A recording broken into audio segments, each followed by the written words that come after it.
Welcome, everybody, to the third and final episode of our Star Trek Adventure show.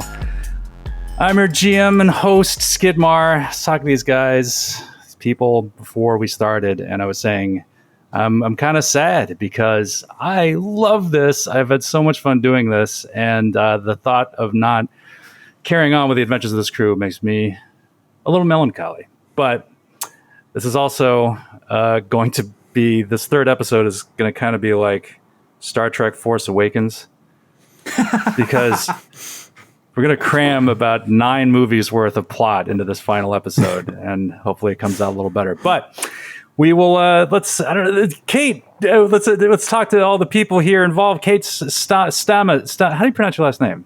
Stamets. How are you doing, Kate? What are your thoughts tonight?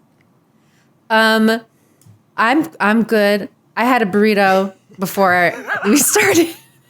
Started recording, so I'm having a little indigestion. Otherwise, I'm good. I thought that was just pre-show like banter. I didn't know that was for everybody. And my thoughts are this has been so fun. Our last game we played, I just keep thinking about it. Like, I'll go to sleep at night and like smile and like, that was fun. I can't wait to play again. And this is the last time we're gonna play, so I'm sad too. I know.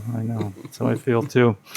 Matthew, Matthew Capitacasa, our resident veteran here. What are your thoughts tonight?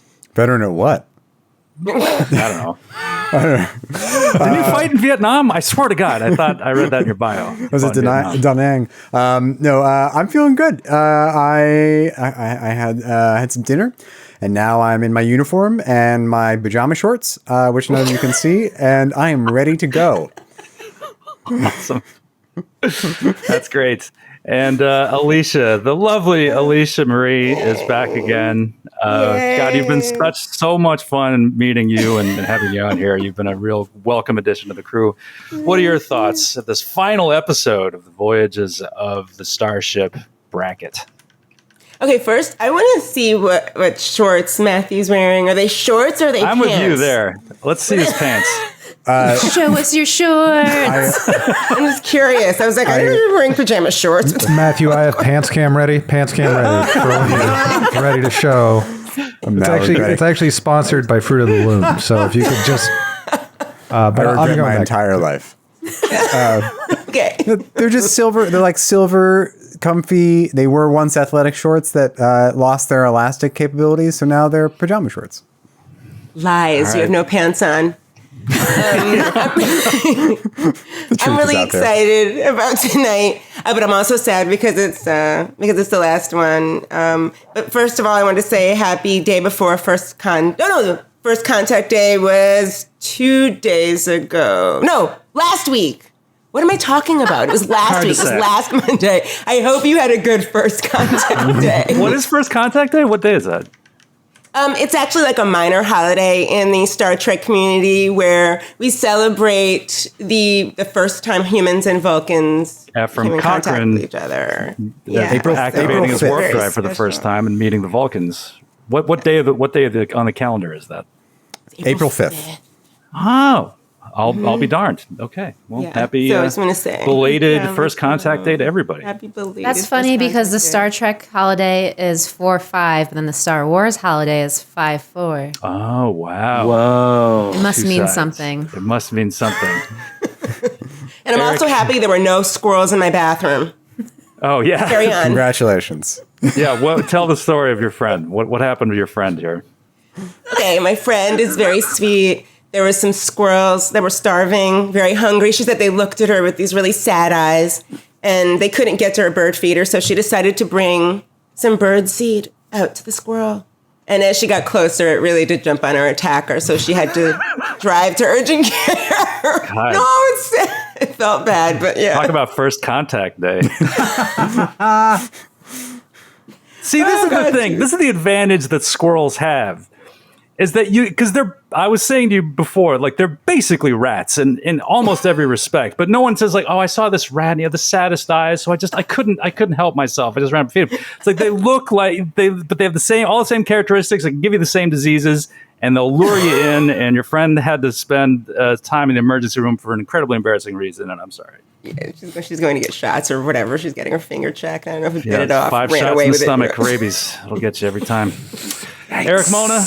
Yes, sir. Our recurring guest, Eric Mona. So happy to have you back for this. What are your thoughts on this auspicious night? I mean, it's bittersweet. This has been so fun and enjoyable, and I love the crew. I love Star Trek, as I hope we've established in previous episodes. So, at a certain way of looking at it, this is perhaps the end of the journey, but I hope that just like the original series, there's a letter writing campaign to bring it back at some point in the future. Who knows? But I hope spring's eternal.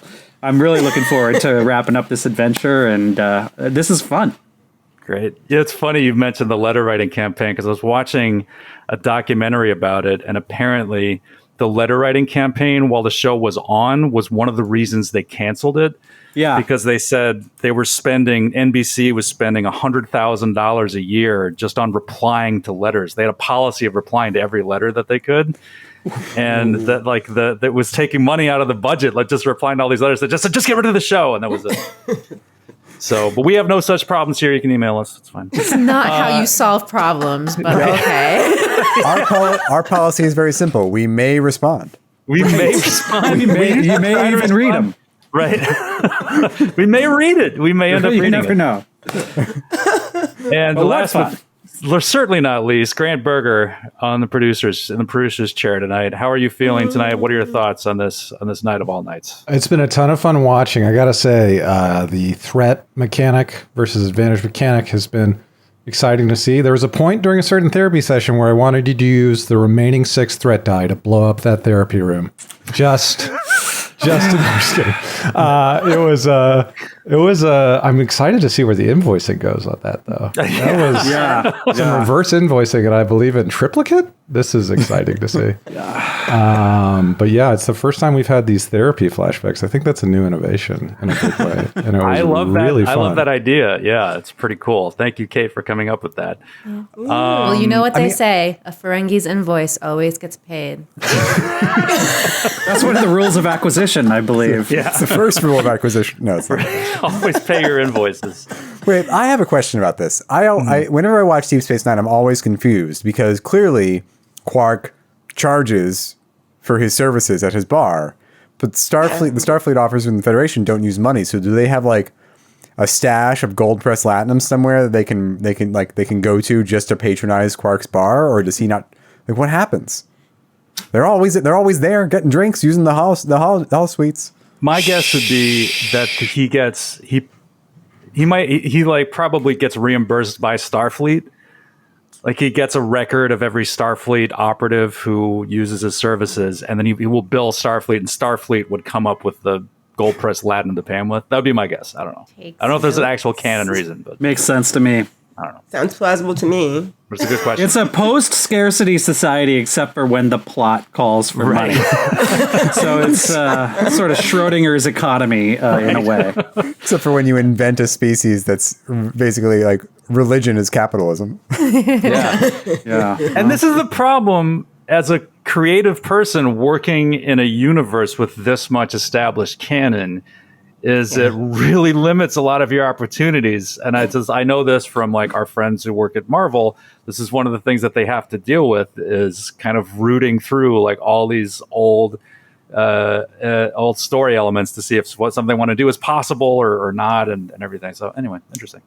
Question for you, Skid. Yes. Has it, you want to do a great job on everything you do. I think there was a little bit of extra pressure with all the extra lore you had. Has it been as bad? Have you gotten awful feedback? No one's been mean. Everyone's seemed very positive. I think it's been great. If I'll take your word for it, I avoid feedback on the advice of my therapist and girlfriend.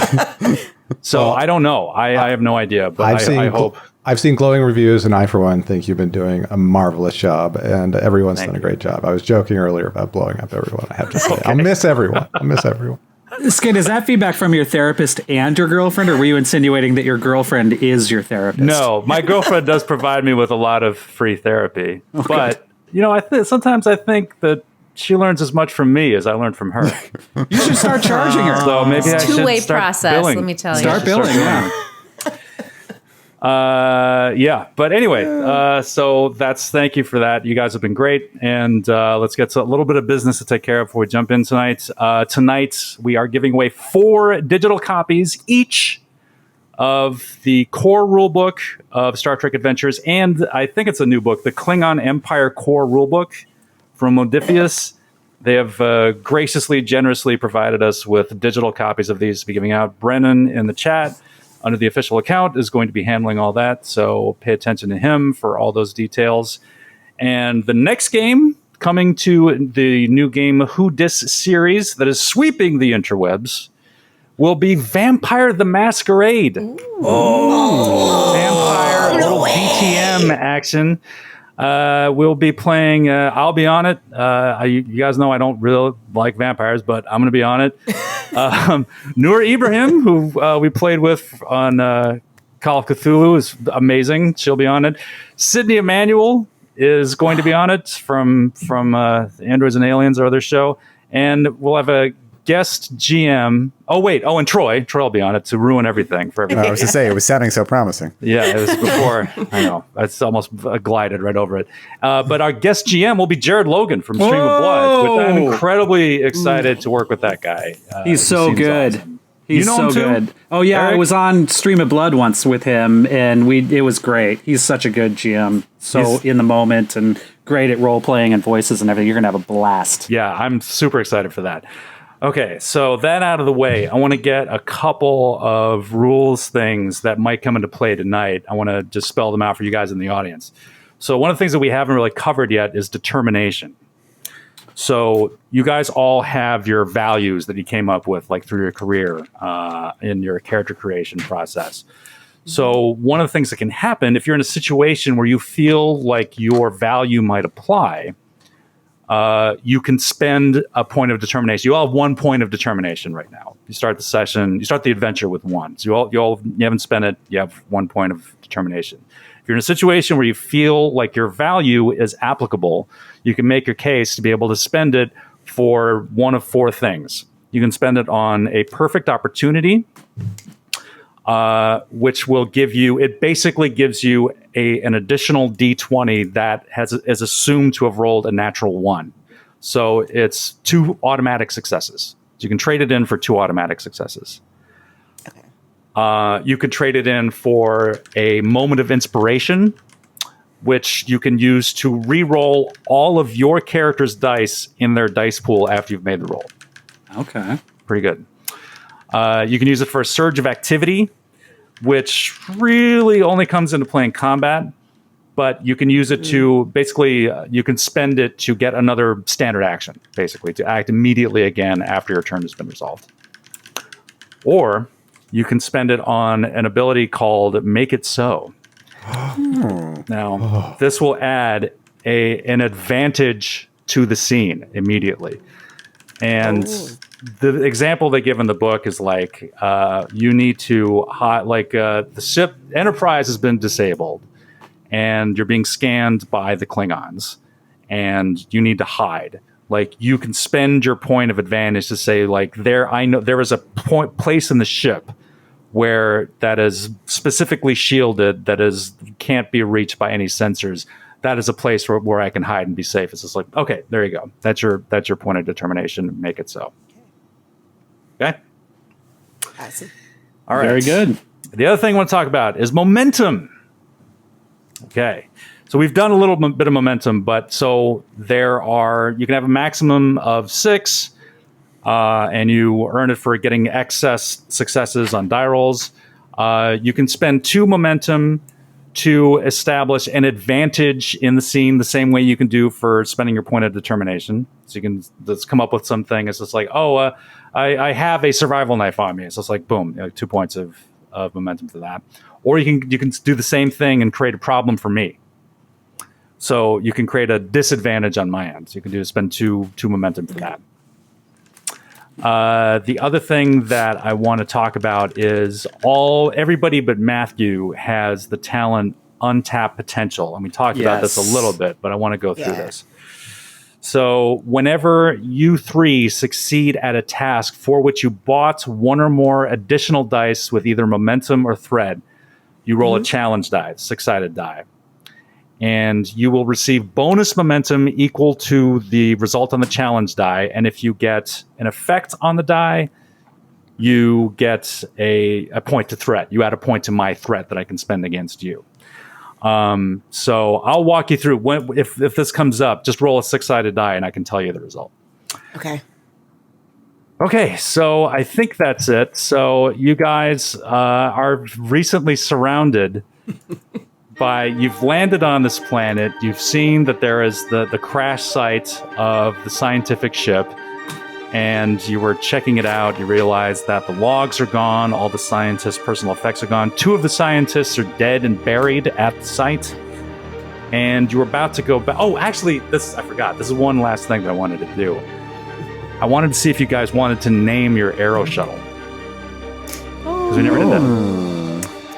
So there's, because they are named, the shuttles are named in Star Trek pretty much every time. There's a bunch of different naming conventions. They're named after scientists and explorers. There's like the Galileo on the Enterprise is one of the ships, and the Copernicus, and I think Magellan is one of them. Squirrel. Ooh, Flying squirrel. I like that. Squirrel, sure. Flying squirrel, yeah. Well, I was gonna say, because canonically there is one of the shuttlecraft on the Enterprise is named the Indiana Jones. So Really? yeah, Really? it appears in one of it's never said, but it appears on one of the LCAR screens. It's the Indiana Jones. So yeah, what do you guys want to go with? I like what Kate said. Yeah, I do too, the flying squirrel.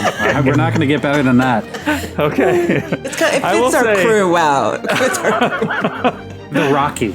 I will say, I did get people who directly contacted me, who said that they felt it was a missed opportunity, that given the naming convention of sci-fi authors, that nobody brought up that it could have been named after my character on Delta Green, Geordie Arsenault. Oh. All right. So no one. I didn't even think of it. It didn't come up, but a few people brought it up to me. So that's an option too. I love flying squirrel, but I mean, Well, you make a good point. Maybe we should call it the Colonel Luther. Sure. Skid, but do you really want an aero shuttle to be what Geordie is named after? You're like, no, you want at least a Galaxy class starship. I would love a Galaxy class starship. So the next game we play. True. Okay. Season 2. Okay. We'll get to it right before the clip show. Okay. So flying squirrel Luther. Is that what it is? Or just flying squirrel, I Just think. flying squirrel. Yeah, Okay. that. Okay. The away crew of the Flying Squirrel.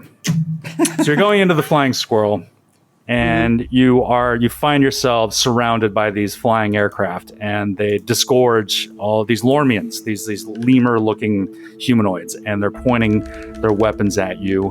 One of them comes up to your group and announces herself as Captain Thema, and she says, please drop your weapons and come with us. What do you guys do?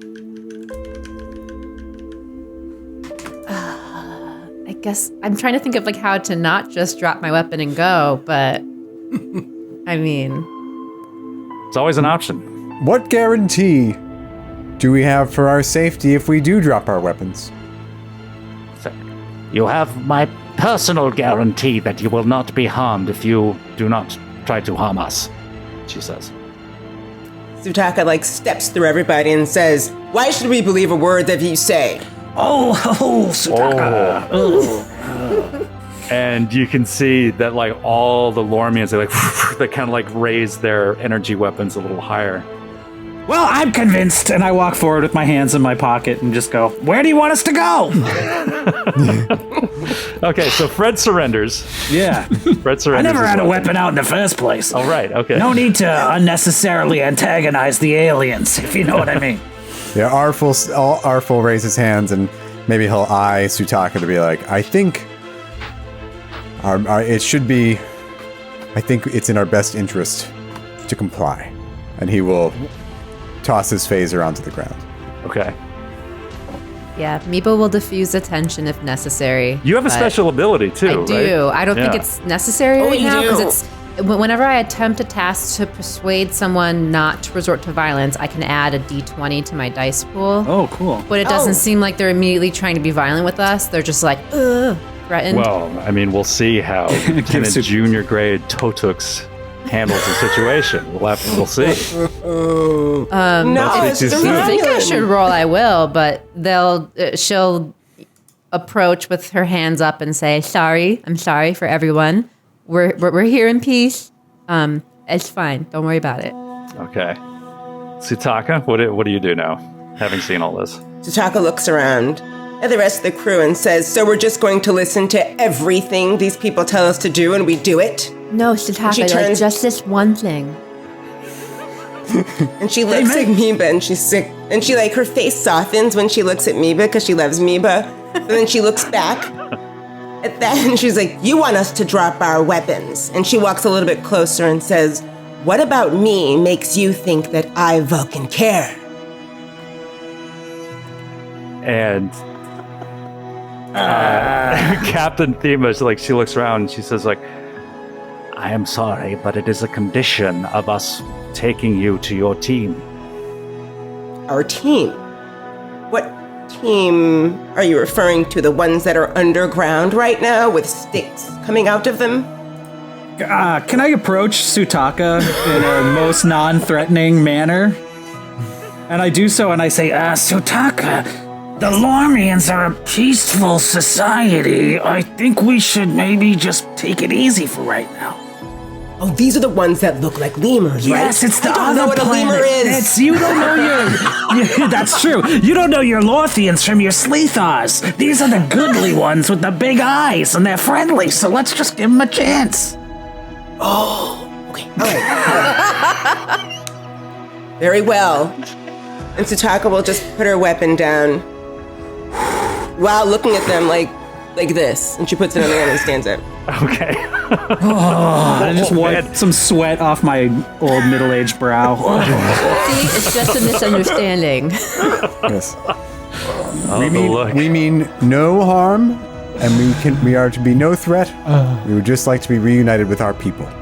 Yes, I understand. Please, Come this way. And she ushers you into one of the flying vehicles, and she gets, do you get in? I do. Yes. Yeah. Okay. You all do, and she gets in with you, and she gives the order to, she does a finger like this, she twirls her finger around, and some of the other Lormians gather up your phasers, and they take them in one of the other craft, and and they take off, and they go shooting over this jungle. And you get further and further away from the crash site, and you approach what looks like this sort of an island of much larger trees in the distance. And you, as you get closer, you can see that it looks like the trees have windows in them. The trees have these sort of yellow-hued windows, some of them huge, cathedral-sized windows. And the closer you get, you realize that it looks like this is the city, the large city that you detected from orbit. But what it looks like from here is that they are these trees have been grown organically to kind of to be buildings, basically. And Captain Thema, she turns to you and says, "Welcome to Loom." And it's boom, bum, bum, bum, bum, ba, da, bum, ba, bum, bum, bum. And you land in front of one of the bigger buildings in the center of town, and she points the way in. She says, "It's a please, if you will, join us." And she jumps off, and a bunch of the other soldiers they jump out too. And you can see where you are. They've established a perimeter, where there's no other people around. And they usher you. They point you in the direction of one of the big trees, and there's a giant door in it. Wow. It's like they grew into these buildings. This is pretty cool, huh? This is fascinating. How do you... Wow. Where does the Prime Directive stand on... I mean, like, Arf is fascinated by this, but he probably shouldn't ask them how they did it, right? He probably should just play it cool and... I mean, this is you're already kind of violating the Prime Directive. Like, it's a Gray area. There's no turning back. We've I already think the overstepped. Prime Directive doesn't apply to them teaching you things. I think that's Right. That's fair, but like asking questions about their technology feels... Anyway, It's a gray area. Arf will ask, like, how do you do this? This looks wonderful. These are questions I am not qualified to answer. Please come with us. And and the soldiers are behind you and they have their guns and you can see they have your phasers and they're just kind of pointing you towards these doors. Do you guys go? Yeah. Yeah. Okay. So you guys you get up to these doors. It's like this gigantic tree, and it's just like you expect like Keebler elves to come out of it. And you walk up, and these gigantic doors just boom, they just silently kind of glide open at your approach. And you walk in, and you can see there's this kind of amber-hued light everywhere as the sunlight is coming in through these gigantic windows, kind of embedded into the tree. And there's a reception desk, and there's all kinds of stuff. But it looks like most of the stations that are here are unmanned. Seems like there's the minimal amount of personnel working in here today. So they bring you into an elevator, in the central part of the tree, and it's you go up the top, and the doors open, and you walk into this massive, what looks like a conference greeting room. And you can see the first person that you see is a familiar face to you, Fred Rutherford. What?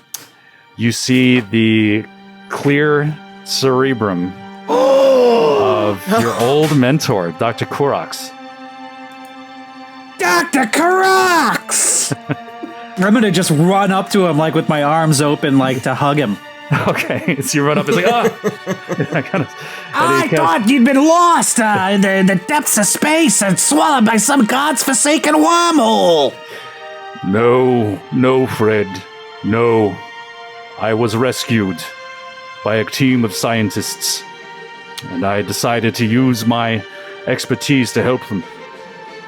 This is a strange coincidence, but a welcome one. It is good to see you again, Fred Rutherford. Wow. And the whole wide galaxy, who'd think we'd meet by chance? That's fantastic. It is I hope you've been strange. well. I have been well. Let me introduce you to my superior.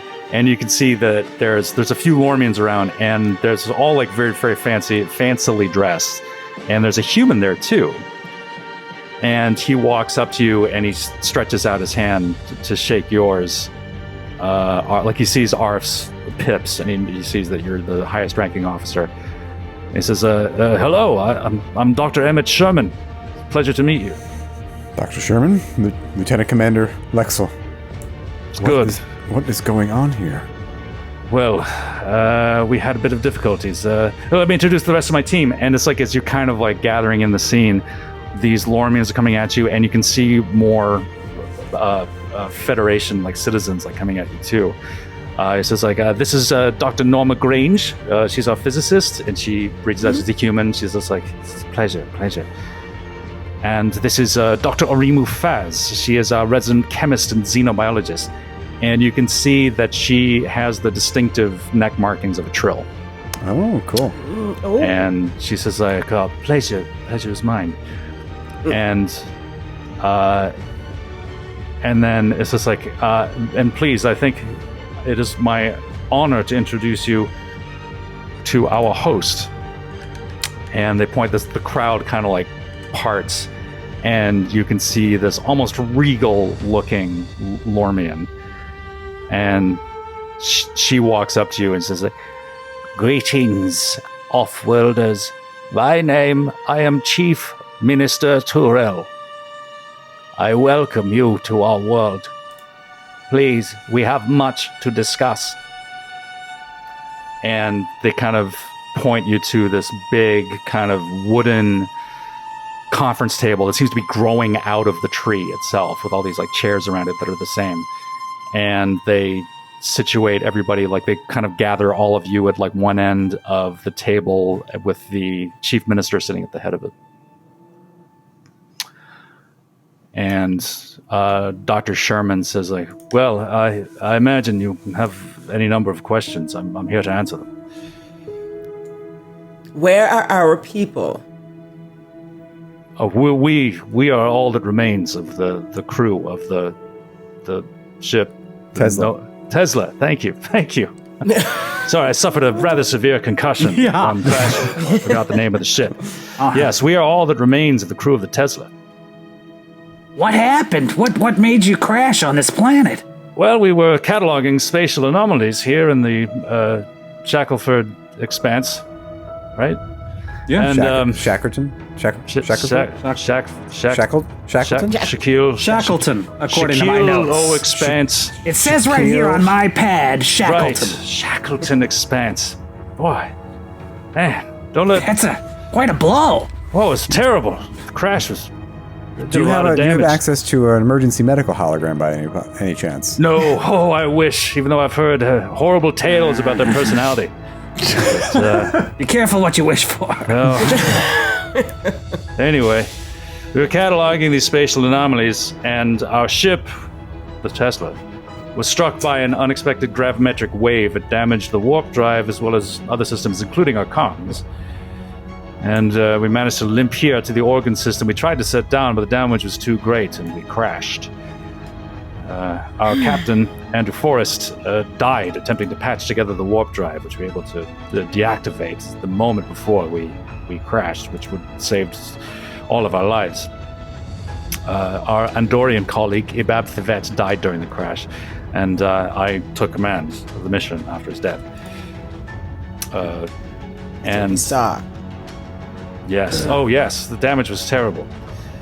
Apologies. And- sorry. He says, and the Lormians detected the crash, and they arrived soon afterwards, and we decided to accompany them back to the capital city here, to Loom, to try to have any chance at all to contact the Federation, but we've encountered a great deal of interference for some reason. Nothing can pierce it. When Sutaka leans over to Fred and is like, these still don't, yours doesn't work either. Nothing? I try my comm badge. Does it work? And it's like, yeah, oh, Yeah, nothing. hello, Captain? Yeah. Captain Swarsky, can you hear us? Well, we're not getting through either. Away team to Swarsky. Yeah. Yeah, Away team to Swarsky. yeah, just keep tapping your things and like nothing happens. Quick question about the timeline here. You said the gravimetric pulse that disabled your engines, that happened before you were in the Orkan system, or that happened while you were in the Orkan system? This happened in the system, but it was some distance away from the planet. Was it from the direction of Orgun II, where the Slithar come from? I don't My know. notes say they're a warlike race. And then I'm going to look over to the chief minister, Terrell, and be like, A warlike race, huh? see how she reacts. It's like she just shrugs. She's like, I don't know. Okay, yeah, all right, fine. So you don't know the source of the gravimetric pulse? We don't. Although such phenomena is common in the Shackleford expanse, as we know. It's the reason that we came out here to do diagnostics tests, exploration. So it wasn't completely unexpected, but it was certainly more severe than anything that we'd experienced to date. Were you No. able to detect any... Arf is trying to be circumspect about this, but detect any strange energy sources on this planet that could have been the source of the gravimetric pulse? No. We haven't. Our systems were too damaged, and during the crash, we weren't able to do anything of any help. Honestly, there was so much going on. We'd suffered so much damage, and there was so much interference too, just simply weren't able to determine anything about what was happening here. But once we did land and we were contacted by the Lormians and brought here, we learned a little bit more about what's been going on. And I'll defer to the Chief Minister. And she pipes up and she says, "For the last several months, Orgun III has been suffering from severe geological distress, and electromagnetic disturbances are wreaking havoc on our planetary communication systems, as you have seen. Major earthquakes have become common, and we estimate that the planet only has about 2 weeks before it is broken apart." Do you have any plans for this catastrophe at all? And Fred, or not Fred, Dr. Sherman pipes up, or he's about to speak, and at that moment, there's this rumbling, and it's like, and all of your the whole floor shakes, and this tree, this building, it's just you can see it. It's just as the ground below you becomes unstable. And you can see this crack shooting up one of the walls right to the giant windows that you can see now. They're not glass, they're amber. And this crack shoots up through the wall right to the window, and it shatters, sending shards of amber all over the floor in front of it. People scatter. Meba Where goes, did you get this projection of 2 weeks? Well, this is our scientists. This is the best estimate that they were able to achieve.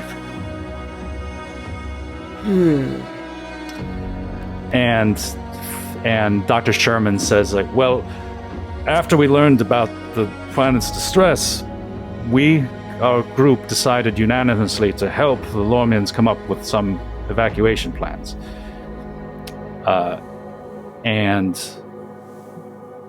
they say, the Lormians and we have come up with a plan to evacuate as many people as we can to Orgun II.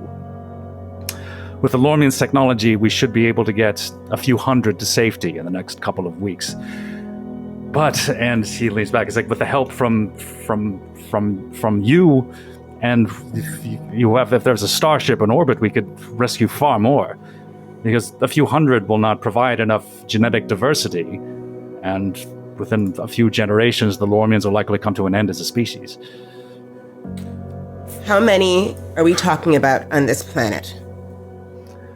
The total population of our planet is approximately 7.6 million Lormians. Y'all gonna die. Yeah, look around what? What'd you say? Fred is having some real trouble, and he's got memories of the crystalline entity wiping out, rescue ships and things. And the idea of rescuing a whole population and moving them is just stirring up some difficult memories for him. So he just looks kind of troubled and is looking at the surface of the table without engaging directly. Yeah. Have you been able to... I'm sorry, Doctor, we detected a large underground energy source not far from this location. Have you been able to... If you haven't detected that, has there been any discussion that this might be the source of the planet's troubles? No, they kind of there's this murmuring going around. It's just Rhubarb. yeah, where and you say where it is, and they're just I'm not familiar with that. We didn't detect anything like that. And one of the chief ministers, one of the other ministers, pipes us says, well, there is only a system of caves out that way. They're considered to be quite dangerous. They've never been explored completely, but I don't know if it's just forest. Have you scanned that area for before the current troubles? It could be that this energy source correlates to when the recent unpleasantness began. And it's just well, we haven't been able to detect anything of the like, but it may be a type of energy that our technology is unable to detect. Right. Dr. Sherman, do you think it would be a good idea? And tell me if this is a bad idea, because I'm just throwing it out there. You don't like it, you just throw it right back. It's fine. I'm not going to take any offense. Maybe we can take Spit it a out, team. sir. Yes. Right, that's right. Good advice, Lieutenant. Maybe we could take. Commanding officer. Fred takes notes on his pad furiously for future therapy sessions. No, Fred. It's okay. It's okay. It's okay. We'll talk about it on Thursday. And Friday and Saturday. Sorry, sir. Maybe we should take a team out to these caves and. I mean, obviously we'll do all we can to help with the evacuation effort, but if we can find the source of this trouble, maybe we can stop it. It would be way more efficient to do that than to do the other idea. We didn't come here to do that, but I would consider going into the cave. Okay. So, are you guys? So, this is something I meant to mention too. So, the Prime Directive is a directive for this adventure.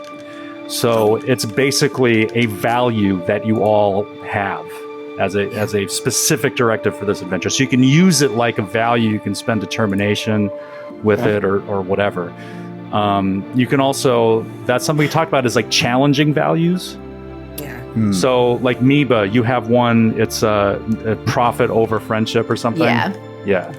So if you realize, like if you came to a point where you chose friendship over profit, you could challenge that value. And what you would do is you would cross it out and you would use your point of determination at that point. And then after the adventure, like you would change that value.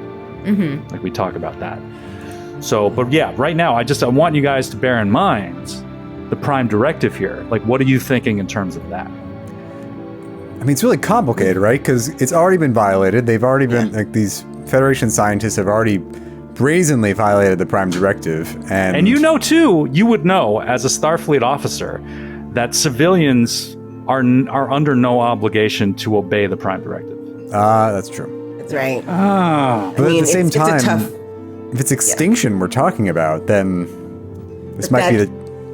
Sorry, go ahead. But even so, the policy of no interference. We have sworn to uphold the Prime Directive at the cost of our lives, the crew's lives, our ship lives, everything. This might be a natural occurrence that we should just let happen. Chief Minister Terrell, we're on the horns of a dilemma here. Have you ever thought about joining the Federation? Well, or maybe Fred wouldn't. No, Fred would know. You would know that they are not eligible. They wouldn't be eligible because they haven't achieved warp technology on their own. Right. Here's my thought. I think perhaps some other culture has already meddled in their affairs here. And so we should investigate further before we decide how to intervene.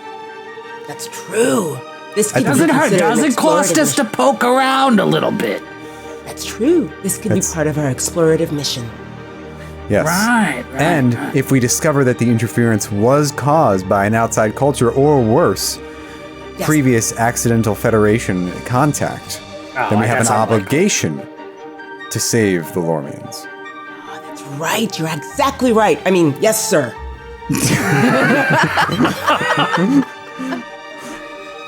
Skid, I'd like to, just from across the table, I'm very surprised to run into Dr. Karax here. Yeah. Not only because he vanished under mysterious circumstances, but he was about to tell me some big secret before that happened. So I'm trying, just surreptitiously, during this conference, I'm trying to get a sense and read his demeanor. Is he worried? Is he focused? Is he nervous? I'm going to rely on my psychological training to get a sense of what his state of mind is. And remember, I like alien trivia, so I know about Galamites. It should be fine. Okay.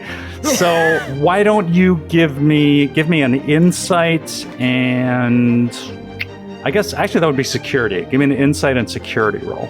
Okay, can you remind me how to do that? My insight is 11 and my security is 2. Okay. So that would be, your target number would be 13. You roll 2d20, and any number below 13 would count as a success. Also, do you have any focuses that would come into play here? Is there any of your focuses that would be applicable here? My focuses. Oh, let me see here. Psychology. Okay, then yeah. So we'll use interrogation, that as xenobiology, empathy, I mean, I'm loaded for bear on this type of thing, frankly. Okay, so you're well covered with focuses. So if you have Suspicion? oh man, yeah, you're more than covered. So if you have an applicable focus, if you roll under your discipline number, you get a critical success rather than just a 1. Ooh, that'd be hard. So Okay. So what it is your security? Expands the crit My range. essentially? security, I actually rolled exactly my security. It's 2, and I rolled a 2. Okay. The other die was a failure. It was a 20. Oh, so that's a complication. Ooh. Interesting. If you roll a natural 20, that's a complication. Okay, I like it. I like it. So so Dr. Korox, you're studying him, Yeah. and you see that, I mean, he definitely looks worried, but it's like there's something different about him. You Right. can't quite put your finger on it. But he turns and looks at you, and it's somehow like he senses your kind of confusion or suspicion here, and he seems to know exactly what you're thinking. Okay. And so he's like on his guard now against you. It's his old friend. He's just like he just feels there's this all of a sudden there's this awkwardness that kind of drops like a curtain between the two of you. Okay. So that's the complication. All right. Okay. So yeah. So what do you guys want to do? So Taco wants to just lean forward and say, just out of nowhere, "Have you been treated well while you've been here?" And Dr. Sherman says, like, yes, the Lormians have been gracious hosts. Absolutely. Their society is fascinating. They love sports. They just love it. They have a sort of a combination of basketball and highlight that they just, I've really... and Neva, like, you know this. You've probably seen a few of these games. Huh. So, Oh, yeah, from watching the you television. know what he's talking about, yeah. Okay. I mean, maybe if we could have our weapons and equipment returned to us, and if you could take us back to our ship, we can head straight to the site of this location and make an investigation. Okay, so they're like, when you ask for your weapons back, the Lormians kind of bristle. So I'm going to need a presence and command roll for that. Okay. All of us? Difficulty 2. Do it. And if anyone wants to help, that's the other thing I think we got wrong last time. If anyone who's assisting only rolls 1 die, they don't roll 2. And I rolled 2. Though. Yeah, you roll 2, and then you can also buy more. You have 1 momentum left from last time. If you want to buy another die here. All right, I will, because I feel like we're going to want to have Pretty our weapons on us. Yeah. Okay. Yeah.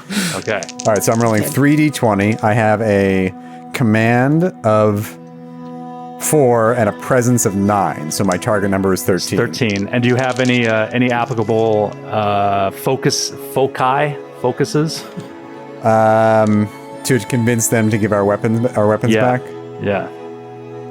I mean, alien technology is the closest thing, but I don't.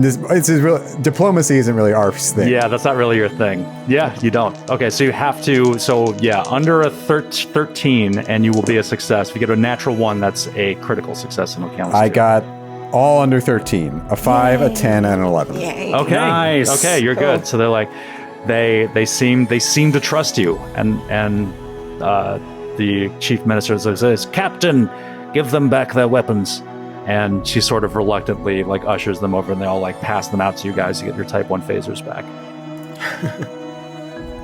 And will you be willing to give us a lift back to our ship so we can get over there? I mean, like, if you don't want us to go to our ship, that's totally fine too. We can take a No, ride. they should definitely bring us back. They brought us all the way out here, and we're doing them a favor by going into this cave. Can you bring us back? Yes. It's just like, yes, of course, we could give you a lift, Captain Thank you. Thema says. It's just like, says, come with us.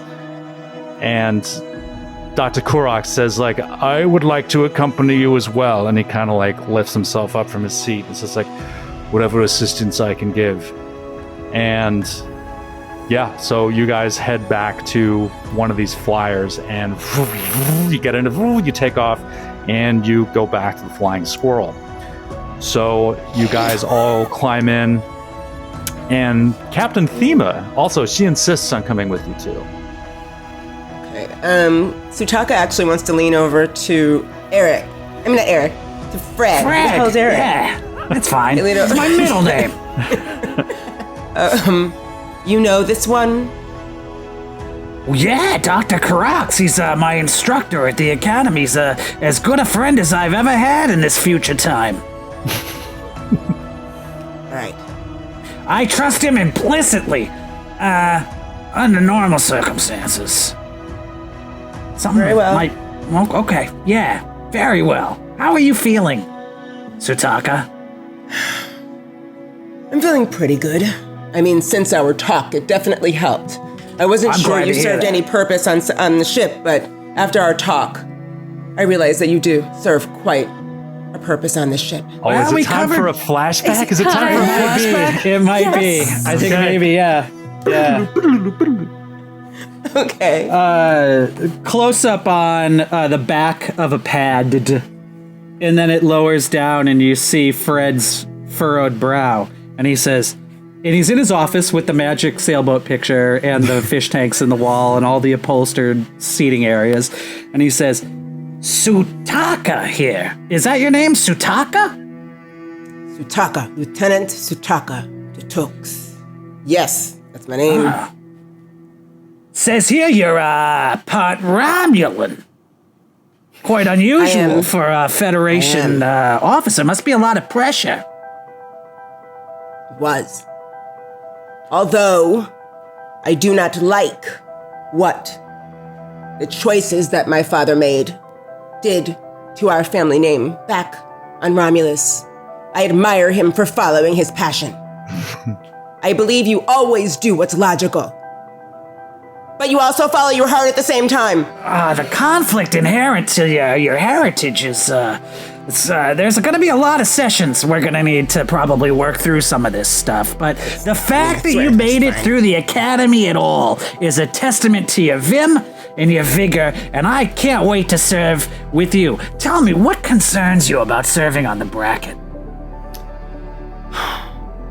I loved growing up on Starbase, Counselor. I mean, with all the people like you, maybe not quite like you. I mean, I haven't seen your hairstyle in the last century. Yeah, it's, Like that. And there's not to take ungeents and anything. things. Now, to fix this, but it reminds me of home. Not to take anything away from the life that I was afforded, and for the people I grew up with, like Miba, who I would Jello wrestle a Klingon for. Take that image out of your head right now. I'll be honest with you. After reading your file, I'm still trying to get the image of a Vulcan stripper on Ryza out of my head. That's She was an exotic dancer. She was I'm not- sorry. Sometimes I fall into the old vernacular. I hope you understand. I also come from a very distant time. All right. So you and Miba, real close friends then? Yes, we were very close friends. And even though I do not understand one thing she says ever, I admire her for saying it at all. Good. All right. So, do you have trouble trusting people in general, Sutaka? I have trouble trusting people because I feel like the two sides of what I am are often at war. But also, I feel like, and this is probably why, I feel like I missed out on everything that Sutaka Tutux could have been. Everything I was supposed to be by not growing up on Romulus. I feel like people on this ship look at me and they don't see me. I feel like they say to themselves, wow, never in a million light years would I have thought that Sutaka was Romulan or Vulcan. I think most of them think you might be a little of both, if I can tell you about what we're talking about in the commissary. But here's the thing. I think I would encourage you, Sutaka, to look at your fish out of water experience, or the Romulan equivalent, as an opportunity. They don't think so much about the Sutaka on Romulus. That's a different person. That person never existed. You're the Sutaka in the Federation. And right now, all your companions look at you as, oh, is she a Romulan? Is she a Vulcan? I don't understand. But you can personify both of those things, and soon we'll accept you as Sutaka, your own person. You just gotta find a way to be comfortable in your own skin. I like that, counselor. Even though I'm not sure I like you, I like that. I understand. It usually takes 5 or 6 episodes before people like me. We'll work on it together.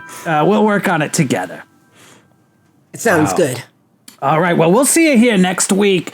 We got a lot of work to get through here, Sutaka, but I think we've made important first steps. If you could, when you run into Meba again, could you tell her that it's time for our session? For some reason, she's been reticent. Oh, one more thing. I'm putting on a production of an old Earth play called Our Town, and I think you'd make a great stage manager. Well, I've been told that I have a voice like the ancient Marilyn Monroe. A lot of confusion about old Earth media in this day and age, but we're looking for an actor with a little more gravitas than Marilyn Monroe, and I think you could even exceed her. We'll talk later, but please consider my proposition. Definitely. Excellent. Good day, counselor. Good day, Sutaka walks out of the Sutaka. office. All right. I think it's so interesting. It's just first having Fred Rutherford as the counselor on your ship is insane. I love Sutaka Totux. Like, is there any character in Trek lore other than the one guy in the drumhead who was like, he's not even like, who's half Vulcan, half Romulan? Is there anyone like that? Not that I can think of. There are. I mean, the current one is. No, she's an operative, so she's full, right? She's full. Who? Yar was. I mean, people have lineage, so it depends. No, but she was half human. She was half human. Yar was half human. That's right, half human. Yeah, so it's just that is such an interesting thing. Like these two divergent kind of paths that the people took, and like them crossing over that way. It's fun. Yeah. Like as far as I know, like that's never been done. But I mean, it's so interesting to think of like of them those two paths like crossing again in your person. And what that represents, I think that's so cool. Like it's Psychologically speaking, Yes. what we want is for each of those sides to have some kind of unification into one complete person. We'll see. Unification, like the episode title. God damn it. Well, this is interesting. Apparently, in the original script for Wrath of Khan, Saavik was supposed to be half Vulcan, half Romulan. Oh, wow. Look at Matthew dropping the knowledge today. I'm on Memory Alpha right now. Yes, wow. I love Fascinating. it. man. Yeah, see, yeah. I mean, it's weird because you have like Vulcans like generally really focus on like mental discipline, and then you have Romulans which are like conquer and empire building, and so like Romulans don't really have the telepathic thing anymore, but like Vulcans like really do because that's what they focus on. So it's if you can get them back together, they could really take over. Yeah, and that's actually, that's interesting. That's one of my favorite arcs in Next Generation is where Spock goes back to Vulcan or to Romulus and tries to negotiate peace. What was that episode called, Skid? Was it Unification, right? Yeah. There you go. You got it, buddy. It all comes together. Absolutely. It all unifies in a way. In upcoming sessions, I want to find out why anyone would ever leave the planet Ryza, but we'll cover that in the future. My dream is to leave this paradise It's of a like, world. oh my god, it's like Hedonism 3.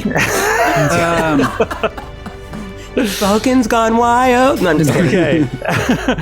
So yeah, you guys are back. You load up onto the flying squirrel, and it's just like, boom, like you take off with Sutaka Totux at the con, and you guys fly over to where you detected the energy fluctuations. Can you do another? You guys want to do another scanner check, sensor check? Sure. And there's another mechanic here that can come into play. So your ship, this flying squirrel, has its own stats too, much like the bracket, and it has a power rating of 4. This represents excess power, which is like 4 is a lot for a ship of this size. So you can spend power For each success, so each power that you spend to boost, like your sensors in this case, you would earn an additional momentum for each success that you get. Ooh. At the expense of each power that you spend will increase the complication threat level by 1. So if you spend 1 power, you would get an additional 1 momentum if you get a success, but you would get a complication on a roll of 19 to 20 rather than just a 20. So that's an option too. I say it's worth it. You have 4. You can 4 to work with. Yeah, let's do it. Let's do Why it. not? Yeah, and you have no momentum right now, which you desperately need. So Yeah. All right, so how do we do this? So one of us can roll for the ship, and then the rest of us can roll on the Yeah. scanners. Sensors. So someone is working the sensors. That one person is going to do the main check. Okay. And What would the then sensor one person will be able to assist, and then one person will roll for the ship. I'll roll for this. And so if I'm piloting it, right? I am piloting. Yes. Yeah, so probably not you. So it would be somebody else. Meba or What- Fred? Actually, although you could roll for the ship, Sutaka, if you wanted. Okay. What, Yeah, what- checks do we need to make? Yeah. So this would be either the main person taking the check, it would be a reason plus science task with a difficulty of 2. Reason And plus science. anyone assisting can do a control plus engineering. Okay. Okay. I should assist then, because my engineering is It's quite good. quite good. Oh, good. Yep. My reason and science are not good. It'd be an 11 total. My assist would be better. Oh. Does Fred have? My reason in science is a 12 total. My reason in science Okay. is a 13. My reason in science is a 10. Hey. Bop, bop, bop, bop, bop. All right, so maybe But I have a focus in like a bunch of ship stuff. maybe Arf will roll the sensors, and Skid, can I make an argument to use my alien technology focus on this? Oh, absolutely. Yes. Or electroplasma power systems, for that No, matter? yeah, you definitely get a focus for this. Yeah, Okay. for sure. Okay. And then I'll do the control and engineering because I have 14. Okay. Perfect. So the focus just allows me to expand my crit range, right? Yes. Okay. Yeah. All right, so I'm doing... And how many points are you spending of power? You have 4 to work with. Is 2 too many? Two's halfway. Who can say? Let's do 2. Okay. So if you spend 2 points, you will get a complication on an 18 to 20. Okay. But you will also get 2 additional up to 2 additional momentum points. Only for Matthew's roll, right? Yeah, no, anybody with a success will get yeah. Well, everyone gets the extra dice? Did you say there's extra dice? No, no extra. So you can buy extra dice with threat if you Okay. want. We don't have. We have. Yeah, but unless you want to do that, no. Matthew would just roll his 2. Someone assisting would roll 1, and then somebody rolling for the ship would roll 1. So everyone rolling gets that extra crit range, threat range. Yes, everyone gets the threat range. Yeah. Okay. I am ready. Okay. All right. Okay. So I'm rolling my standard 2 dice. Yep. Okay. Well, No. I have good news and I have bad news. Same. So I rolled a 9, so I got a success. I also rolled a natural 20. Oh. My assist was a natural 19. Oh no. Oh no. What's going on here? Oh no. Is someone gonna roll for the ship? Oh, I'll roll. Oh, should I roll for the ship, being that I have Sure. bad? All right, let's see. That's 2, If you right? roll badly, normally it's like golf, so you want to get the lowest score. So go ahead. Do I have anything? Just in roll one die. focus? One die. Roll one die. Just one. All right. Yeah. 17. That's not good. Okay. So you actually, when you try to boost the sensors, the whole panel shorts out. It's like, and something with the interference and the boosted power, they're useless now. Like you can't use the sensors anymore. And because of the other complication that you rolled, I'm going to get 2 additional threat. Oh no. Wait, to but use I against did get one success. Does that count for anything, or is the natural 20 overruled? All right, you got one success, so I am gonna say you get 2 momentum off of that.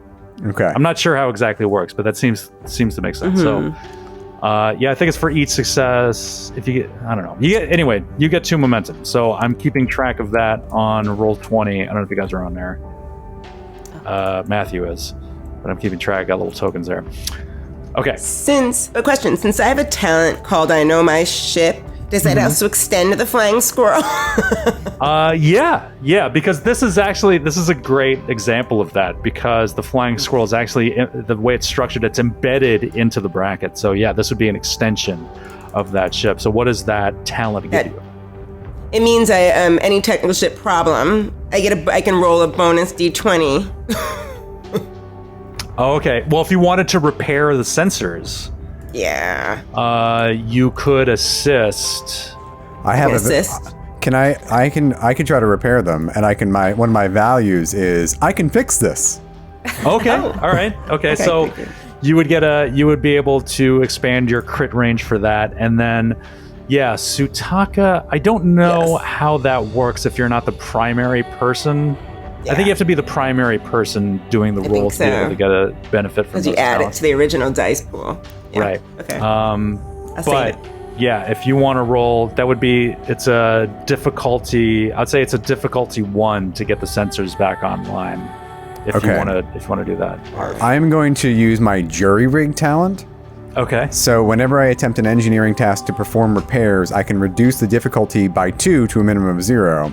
If I do this, however, then the repairs are only temporary and will only last a single scene plus 1 additional scene per momentum spent before they fail again. So I just want to get the sensors back online so we can maybe use them to find out what we're looking at. Okay, so you can do that automatically, or you can still make the roll with your 2 dice, and any successes you get would go right into momentum. But you would also run the risk of rolling more complications. I want to roll the dice because I feel like we were going to want some momentum. Okay. So rolling 2. This is an engineering plus. Could I make an argument that it's going to be a presence roll, since I'm trying to really quickly think on my feet and make a repair fast? No, that would be more daring. Daring? Yeah. Daring's not so high. Or you could do control. You could do control or daring or reason. I'll do control. Okay. Because you're trying to keep calm as you're doing this. Okay. And because I'm able, and can I use my focus in electroplasma power systems to? Yeah, absolutely. Okay. In that case, I get a critical success with a natural 2 and a second success with a 10. Okay. All right. Good. Oh, so that's 3. Okay, so you get 3 momentum, and you are able to repair the sensors. Just for the scene. Yeah. Do you want to make another shot with the sensors? Yes, I do. Okay. All right. And remind me, this was reason and science? That is reason and reason and science. Yeah. Okay. 1 success, 1 failure, a 12 and a 16. Okay. There's still too much interference. All right. You're able to get the systems back online and kind of patch it together MacGyver style, but you are still not able to penetrate what's going on. And Captain Thema is just looking over your shoulder, she's fascinated by what's going on. She's just never seen technology like this. We should have blindfolded her. Yeah, that's right. Skid, He's watching our technology here. One person, please take a seat back. One person who's not fascinated in what's happening with the consoles is Fred Rutherford, and he turns to Dr. Karax in the back seat of the shuttlecraft, and he's like, Doctor, I'm thrilled to meet you again, but before we departed, there was something really important you wanted to tell me. Would now be a good time? And he kind of looks over your shoulder at all of the other people in this flying squirrel. He says, I'm sorry, my boy. This will have to wait. And he just kind of flashes his eyes at the others. Kind of I can't tell you this in public. This is a private thing. all right. Oh, very well. Okay, so, but you guys know from your previous scans where this energy was coming from. So you fly over this area and you kind of like circle over it, and you see that there is with the one success that you're able to get, you were able to detect like this cave system in the area. This is the opening of a cave, at least. And you see it, and there's a clearing next to it. And if you bring the ship down? Yes. Okay, so Sutaka, boom, like you land, the door, the ramp opens, and you guys come out, and you see the opening of this cave. And yeah. Start shooting at it. And I've got mine as well. Okay. Yeah. And Captain Thema says, like, this place has been avoided. It's rumored to be unstable. It's never been explored, really. Be on your guard. So you guys come up to this thing. Do you go in? Carefully. Okay. Phaser and tricorder out, scanning as we go. Okay. Yeah. Okay. So give me a marching order here. I don't mind being in front. Okay. I'll be after. Oh wait, with my commander. No, you're the best. I think you're the best tactical officer, so you should go first. Okay. Yeah. I'll be behind No, Sutaka you- then. Okay. Okay. Neva and Sutaka attached to the hip. as And then usual. I'll go scanning as we move. Okay. I'll bring up the back with Dr. Karax. Okay. Fred Also, I just Kara- want to note, if there's anything audible going on that no one else can hear but Meba can Oh, hear, that is a yes. thing. That's right. Very good. So this is interesting. So this is what's called a trait in the scene. So this is something that can provide either a hindrance or a help or be neutral, but this is a trait. So Meba's hearing is something that is a trait that can give you an advantage in certain situations depending on what you run into. So thank you for pointing that out. That's good.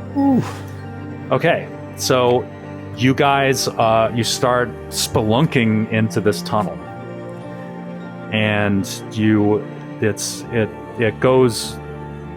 it's sort of like winding down, it feels like. And then now would be a great time for a dungeoneering check, but you guys start going down. So Sutaka, what do you have equipped right now? What do you Besides have my You have your phaser out, and what do you have Phaser. anything else? phaser, I have my uniform on at the moment. Good to know. I gave the tricorder to Fred. You gave the So, yeah, medical right tricorder now. to Fred. Remember I tossed it over my head. Yes. So I have right. communicator, uniform, phaser set to lightly maim. Okay. So that's a setting or what? Let me check. Okay. I think It's that's funny. it.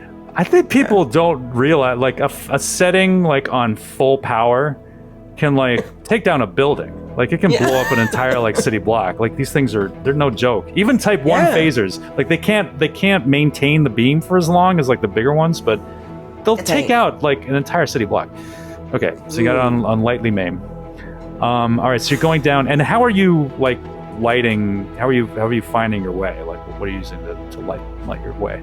She's moving very carefully because she's actually not very scared because she has this one of her attributes that she's very high in is daring. So she likes being able to prove herself. She likes being able to sort of just go where nobody wants to go, and that's one of her things. So she's just sort of looking around, and she's keeping her eye, the corner of her eye, she's watching Meba because she knows that Meba has the ears and can pick up things. If she sees Meba's ears go whoop, or look up, she'll immediately go up beyond her guard. Okay. So she's sort of just walking forward. Okay, good to know.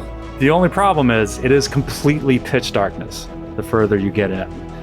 So can Don't we any have of you those see? standard issue box flashlight things that they have? Super bright. cord down the inside of the they sleeve. do take those sometimes, but they're not. I don't know. You didn't say anything about bringing them. I brought a maybe basic we should go back to repair the kit. ship and get our flashlights. Go back to the flying Yeah. squirrel and get them then. But we got so far already. Already. Well, you got as far as you could while still being able to see, which I guess is not that far. So, Does anybody in this party have a light or light issue anything? all right. So here's what you can do. You can either go back to the ship and get some flashlights, those little handheld things that they hold like this, Yeah. or you can spend 2 momentum right now to gain a trait where it's just to gain an advantage to say like, oh, I actually did remember to bring my flashlight. Or if anyone has an applicable value, you could spend your point of determination to have a flashlight right now. I have Or outside the whatever else box you think of. I value. wouldn't. Okay. So I jerry rig a torch in the cave Okay. outside the box thinking. That is outside the box thinking. Okay. Very good. Okay. So I'm gonna use my determination for my value. Seen it once, seen it a million times. You never go into a cave without a flashlight. okay. He is the veteran of the group. And I was sort of joking because I want to point out determination is incredibly powerful. So I don't know if everybody wants to burn their okay. determination on just having a light source right now. Yeah, I like me, okay. but doing it, like that's cool. But you're also just like 5 minutes away from the ship. You could just go back. Okay. And All right, let's go. I'll run back to the ship and get flashlights for everyone. go. Okay. I was just illustrating yes, a sir. point. Okay. Yes, sir, Commander, sir. I'll let you I'll be hear right in the back. dark. I'll be right back. Sorry, I forgot this. It's on me. It's my I'm fault. gonna try to look for some bugs while you're out. Plenty of bugs All in right. there. Crazy With bugs.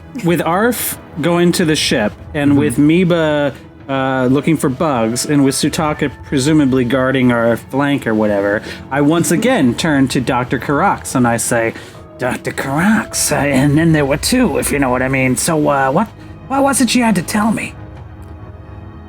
Well, Fred, I wasn't planning to tell you like this. But Okay. And then at that moment, Miba comes back. Hey guys, look at this bug I found. It's got so great. many legs. You can take each leg and fry it separately, so then you have lots of food from one bug. You have one bug, but you can sell all the legs individually. Right. Yeah, if we save the planet, I'm sure you'll find lots of buyers.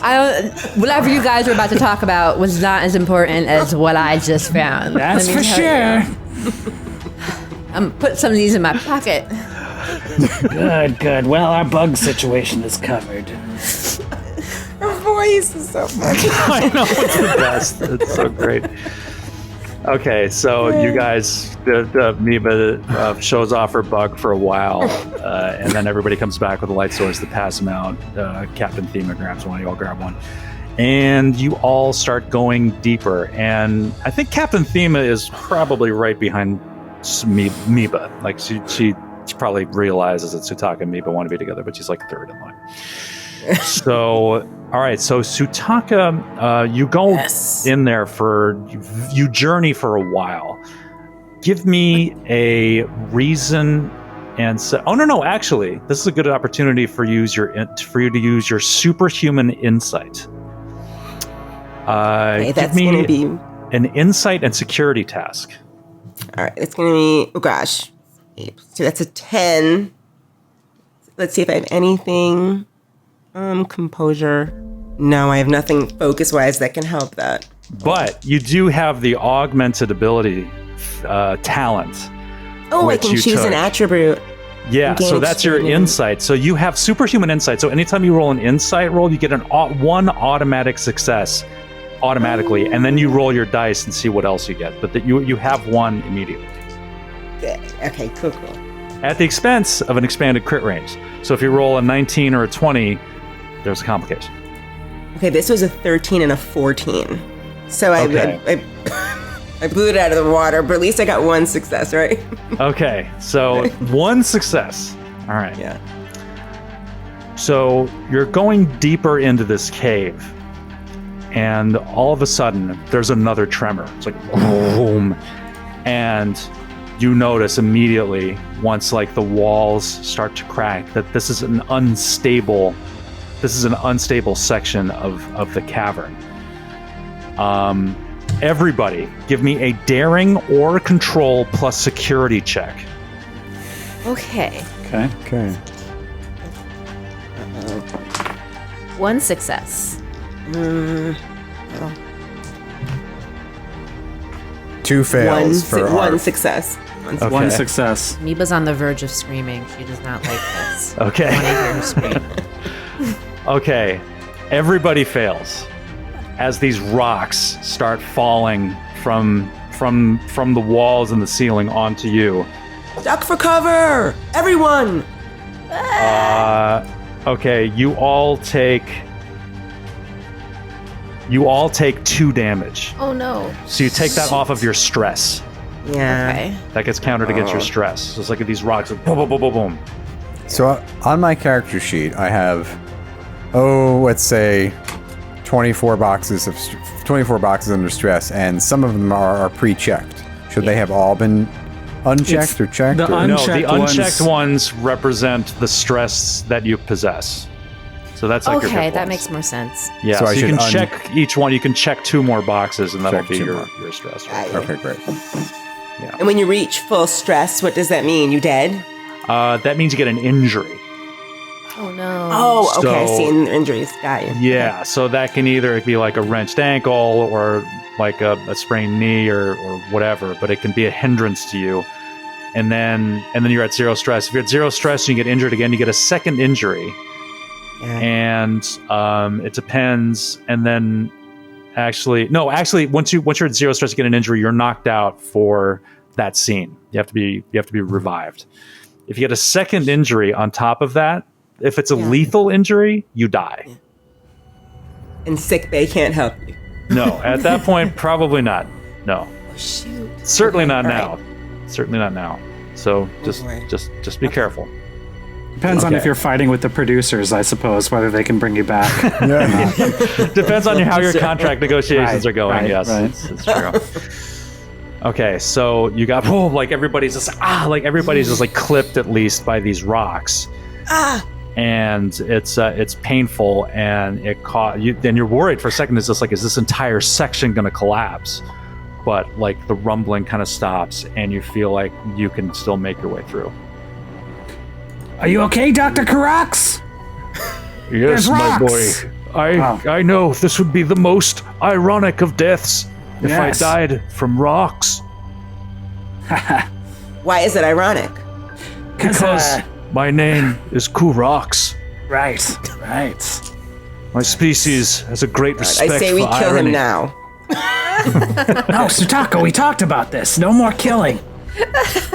You can't just jokingly say you're gonna kill people. No, it's not. We're not on That's Romulus. really the Starfleet way, but you can say whatever you want. Save it for the holodeck. There's a flashback of Fred with like, what do you call it? Like these electrodes in Sataka's head, like, say it again! Okay, gang. Arf jumps up. He's like, we should really keep moving forward because like the planet's gonna explode in 2 weeks. Yeah. We have 2 weeks on the clock. Okay. Actually, yeah, that's great. Arf, why don't you give me, let's see, why don't you give me a command? Give me a presence and command roll. Okay. And I get 2 successes. Okay, so everybody takes 2 stress back. Everybody gets 2 stress back. Yay! Including me. Yeah, you're all able to kind of overcome the physical effects of this. So you're able to kind of like bolster yourselves because of your commander's optimism. This is a stressful situation for all. I'm sure Fred will be extending his hours once we get back to the bracket. Fred, I might need to book an extra appointment. Just letting you know now. But it's all going to be okay. Everyone's doing all right. Let's keep going, huh? Okay, yeah. Yes. Okay, so you guys keep moving, freshly inspired by your commander. And after a couple of hours, like of traveling through this thing, it's just like it's this incredible maze. It just keeps going down, spiraling down, down, down. You come to this ravine that's narrow, but it looks. You shine your flashlights down, and it looks impossibly deep. Like you can't see the bottom of it. It looks like you could possibly jump across it. Someone who is really fit could probably manage it. But otherwise, it's like this is like you're stuck here. So what do you guys want to do? Well, and I'm spending threat for this, by the way. This is stuff that I'm spending threat for. So this is 2 more threat. Oh gosh! Well, you see Suchaka walk up to the. There's the edge, right? There sort of drops off. Yeah. And then there's the precipice on the other side. Yeah. Whatever. Well, Suchaka's about 5'10", I guess. I mean, in height. I think Miva's little, right? We'll have to throw her over. Oh no! Okay. You see Suchaka sort of take off not her uniform, just her jacket. Okay. And she backs up and takes a look at everyone. Shoves like her phaser and then like takes a running jump because daring. Okay.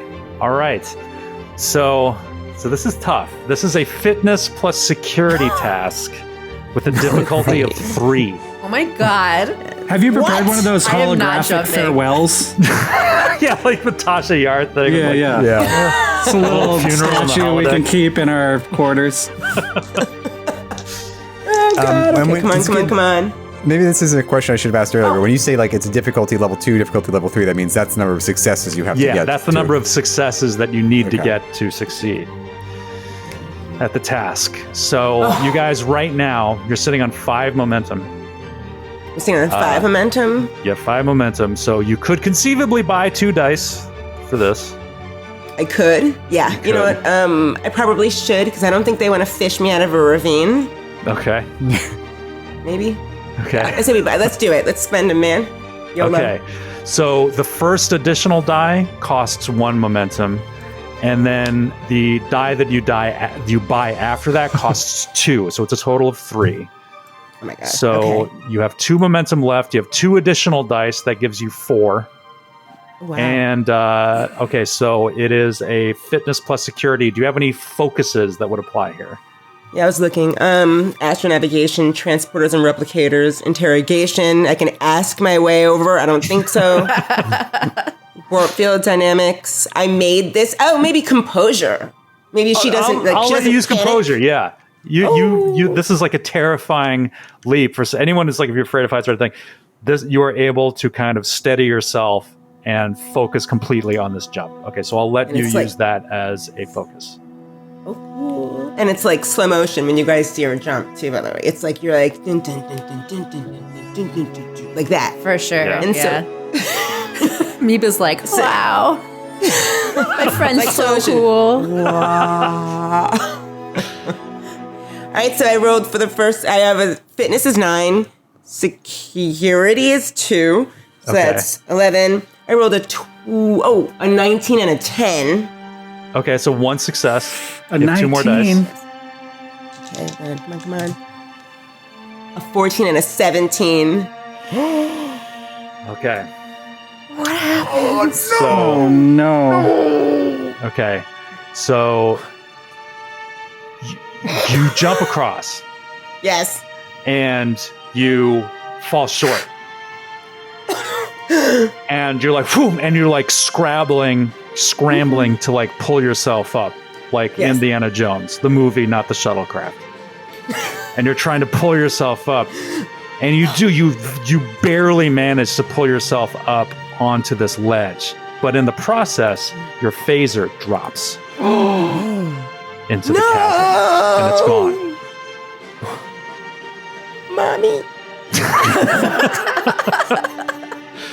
Okay, so now you're standing alone on the other side of this thing, And how are the rest of you going to get across? There is no way I'm jumping. I'm gonna use my determination. Okay. I'm gonna use my outside the box thinking for this, and like Okay. somehow finagle, like a bridge. I don't know how Okay. can I? I'll use your Or maybe outside. I see a rope and I can swing across. I'll say you brought one. I can say you'll spend your point of determination. So you have 0 now. Yeah. And you will, I'll say you will have brought a rope. It's like, who thinks to bring a rope in like Starfleet? It's like, well, you did because you think outside the box. You have a rope. So you are able to toss it across, and everybody else, Sutaka, you can tie it off, and like the rest of you are able to get across. I want to say too, I can't remember if I said this, but that is a way to get determination back.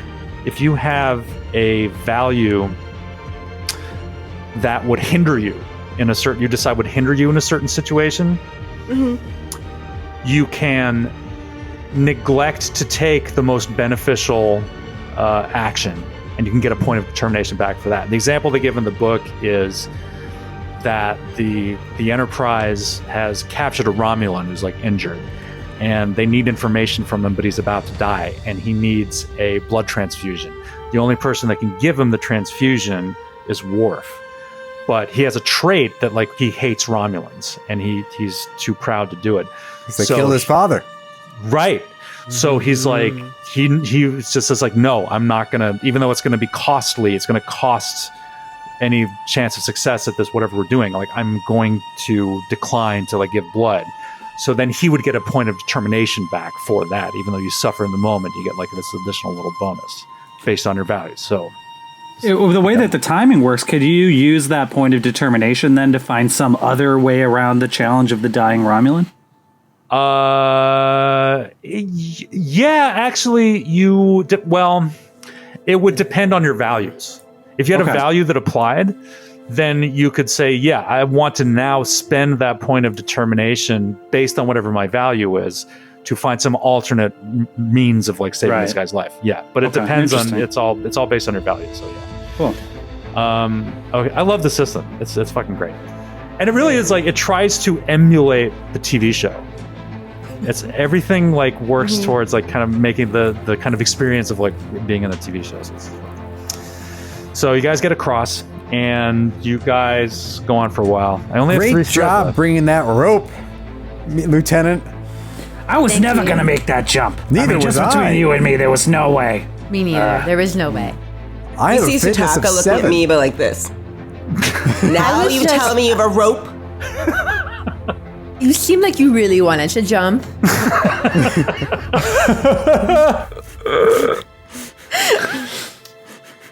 We were all very impressed with your leap, Sutaka. Yeah, it was really cool. It was extremely daring. I mean, you lost your phaser, but you looked really cool doing it. Okay. Hey, I think Sutaka, so. do you want to use my cool. phaser? You can use my phaser. I'm no good with these things anyway. I need a gun with a trigger.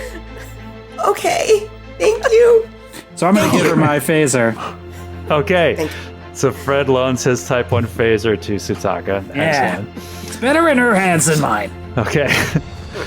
So you guys keep going. You get yourself, Sutaka, I assume, puts her jacket back on, and you get the rope back. Actually, I guess you probably lost the rope because you wouldn't be able to get it back. But well, actually, I guess you could. We might need it to get out of here. Yeah. Can You we just leave it there place? so you can like find your way back. Okay, so you guys keep going, and I have 3 threat remaining. I'm gonna spend them now. Oh no! Oh no. You come to a large cavernous area filled with a heavy fog.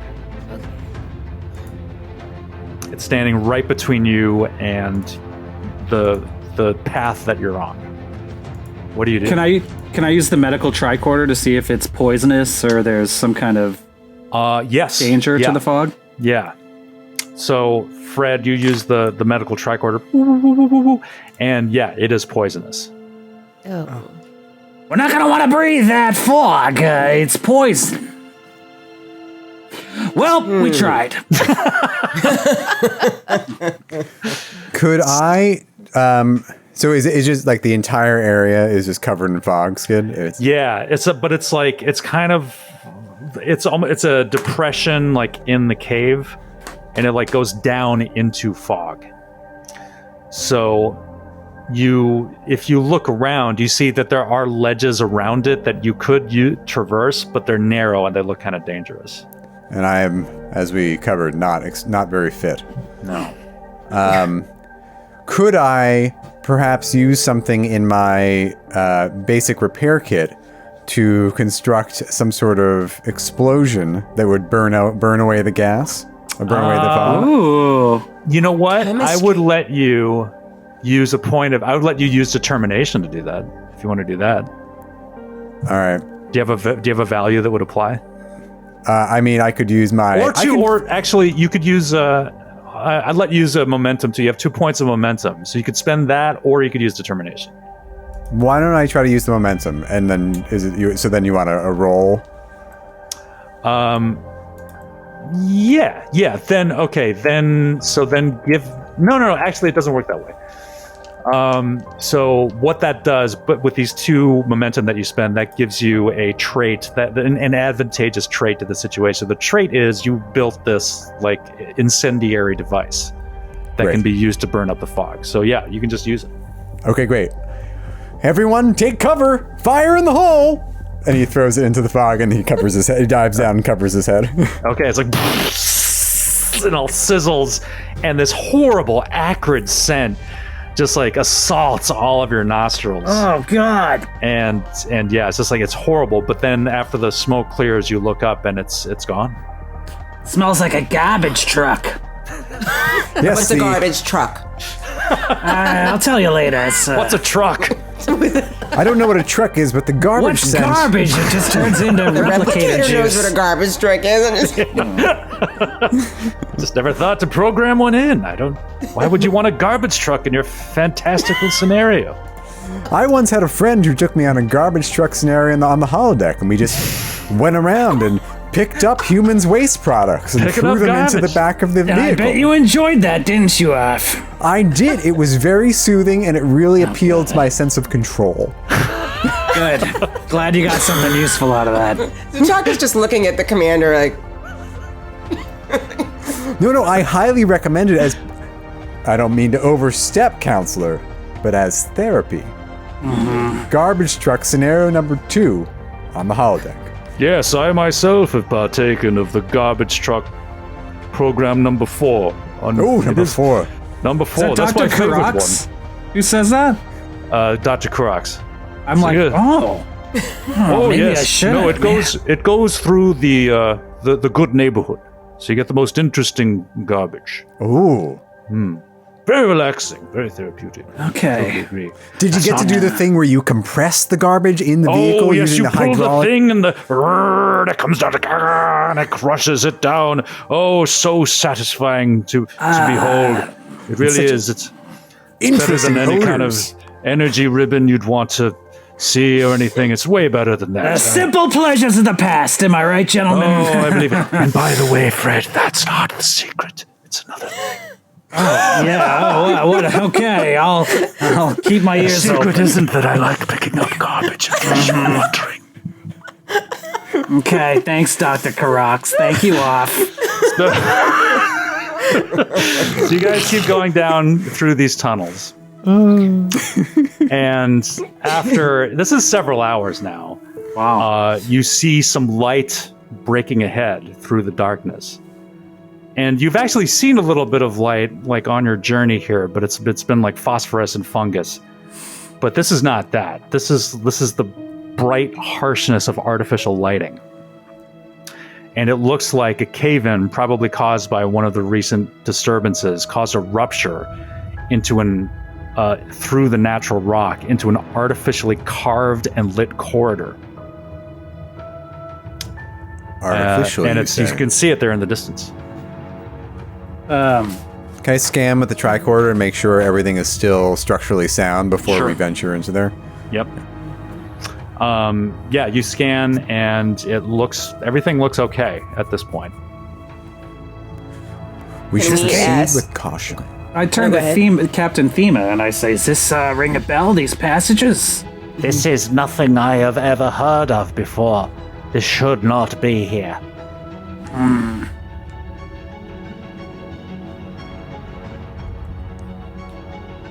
Well, we better Do you hear investigate. anything? You hear this sort of. Actually, none of you do, except Meba.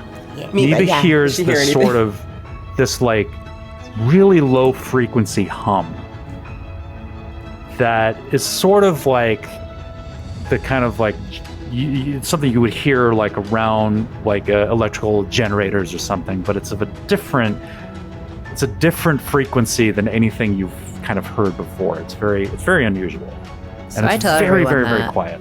I tell everyone now, like, I hear like a low hum, like something is on, but like I don't know what is on. It doesn't sound familiar, but it sounds like something is running or on.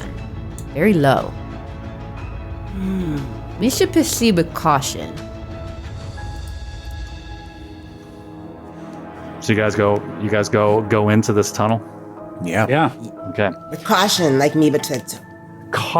You guys cautiously breach this gap and you go in, and it looks like, it's this, the kind of this cave in like broke into this tunnel, and you can see down like 100 meters at the other end, trying to use like Star Trek distances, like 100 meters away, there is a set of metal doors. And there's all these like low lights along the ceiling, just like leading your way like right to these doors. And the tunnel looks like it was clearly carved out by a laser mining drill or something, and the walls are smooth as glass. And the lights that you see on the ceiling, like they have no apparent power source.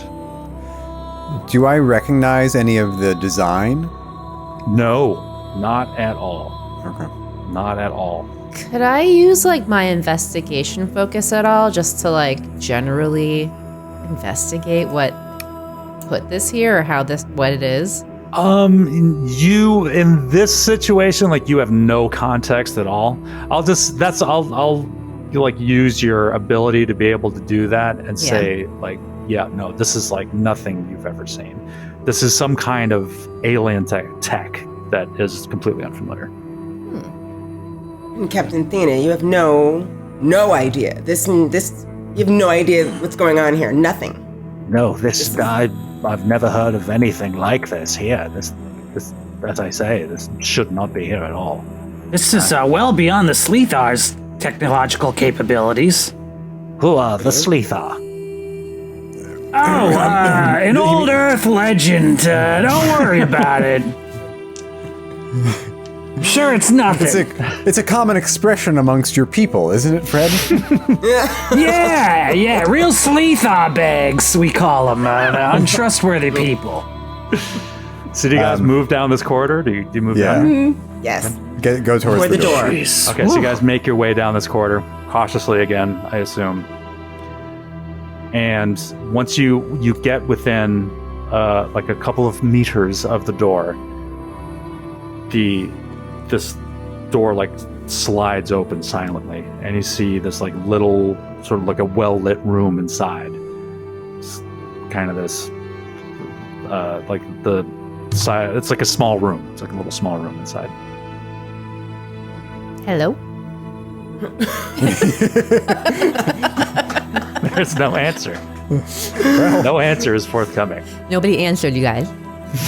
Let's shine our lights. Let's shine our lights in the little. Well, is the room natural, or the room's lit by the same kind of light Yeah. as the hallway? And Yeah, is there but anything in the room? It's metal. Like the room is metal. Like the walls here are carved stone, like smooth as glass. This is just metal inside. Whoa. Same as the doors. Is this what we were sensing with our long-range sensors from the ship? This here? Can I scan with a tricorder to see if this matches the power signatures that Yeah. we detected? Yeah, you do a tricorder scan, and it seems like that strange, unique energy signature is quite close, but it's below you. It's below us. Is there anything in the room? Nothing. Oh, it's just an Nothing. empty Completely room. featureless. Totally. Okay. empty. Snack. This could be There's some one kind of. sandwich, and that's it. I have an have to idea, share. you guys. Oh, okay. I have what is these it? bugs in my pocket. I'm gonna throw a bug into the room and see what happens. Yeah?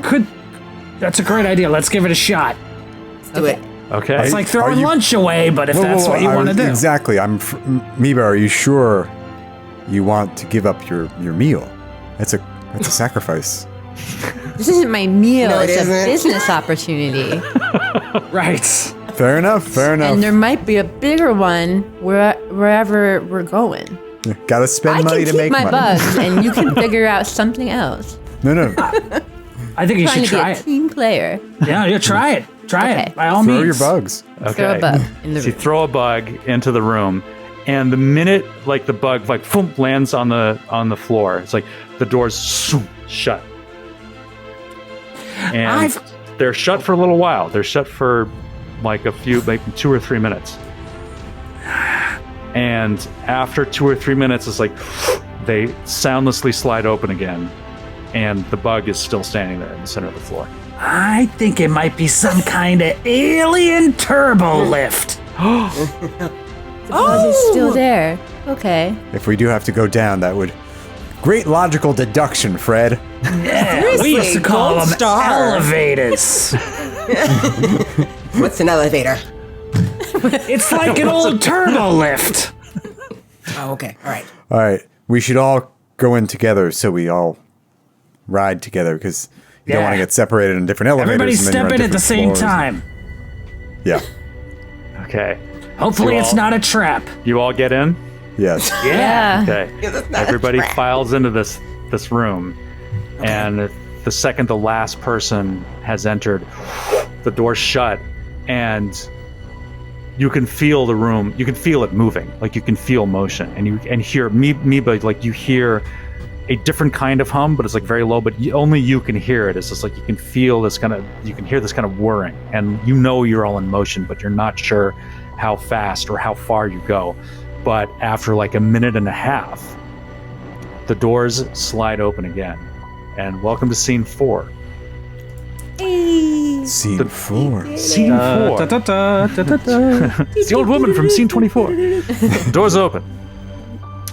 And you see this massive room, chamber. It looks like it is filled with gigantic machines, like sparking like strange energies, and like catwalks and all of that. Think of has anybody seen Forbidden Planet, the movie Forbidden Planet? Anyone? Not for a long time. Yeah, but I mean, like years and haven't, years no. ago. Oh, it's a great movie. I recommend seeing it. But it's like they oh well, I just spoiled it for a lot of people. But anyway, you go in there. It's just this gigantic room, and it's this vast underground cavern filled with incredible machinery, and the air is hot and dry, and there's this acrid smell of like electricity, you know, and huge metallic towers covered with lights flicker, and electric charges shoot back and forth between them. And between you and the electrified towers is some kind of command center, it looks like. Just rows and rows of computers and control devices are lining the walls, and they're giant screens showing information you mostly don't understand. It's scrolling past, but occasionally something familiar will flash up, such as you see like a map of the planet of Orgun III, or a model of the solar system. So that's what you see. What do you do? Looks like a command panel, sir. Let's get ourselves there to see if we can figure out what this is. Any creatures in here that we can see? You don't see any. Scan for life forms in the tricorder. Tricorder. Oh, great idea. Let's scan for tricorder life forms. Everybody uses their tricorders. No, there does not seem to be any life forms down here. Okay. Lieutenant Tsutaka, will you lead the way? Very well, sir. And she Okay. walks toward the command panel. Okay. So you see, this is a giant wall of devices. Looks like the villain's lair in a James Bond movie. So the first thing that you're going to have to do is figure out the purpose of this machinery. This is going to require an insight or reason plus science or engineering task. The difficulty is 3.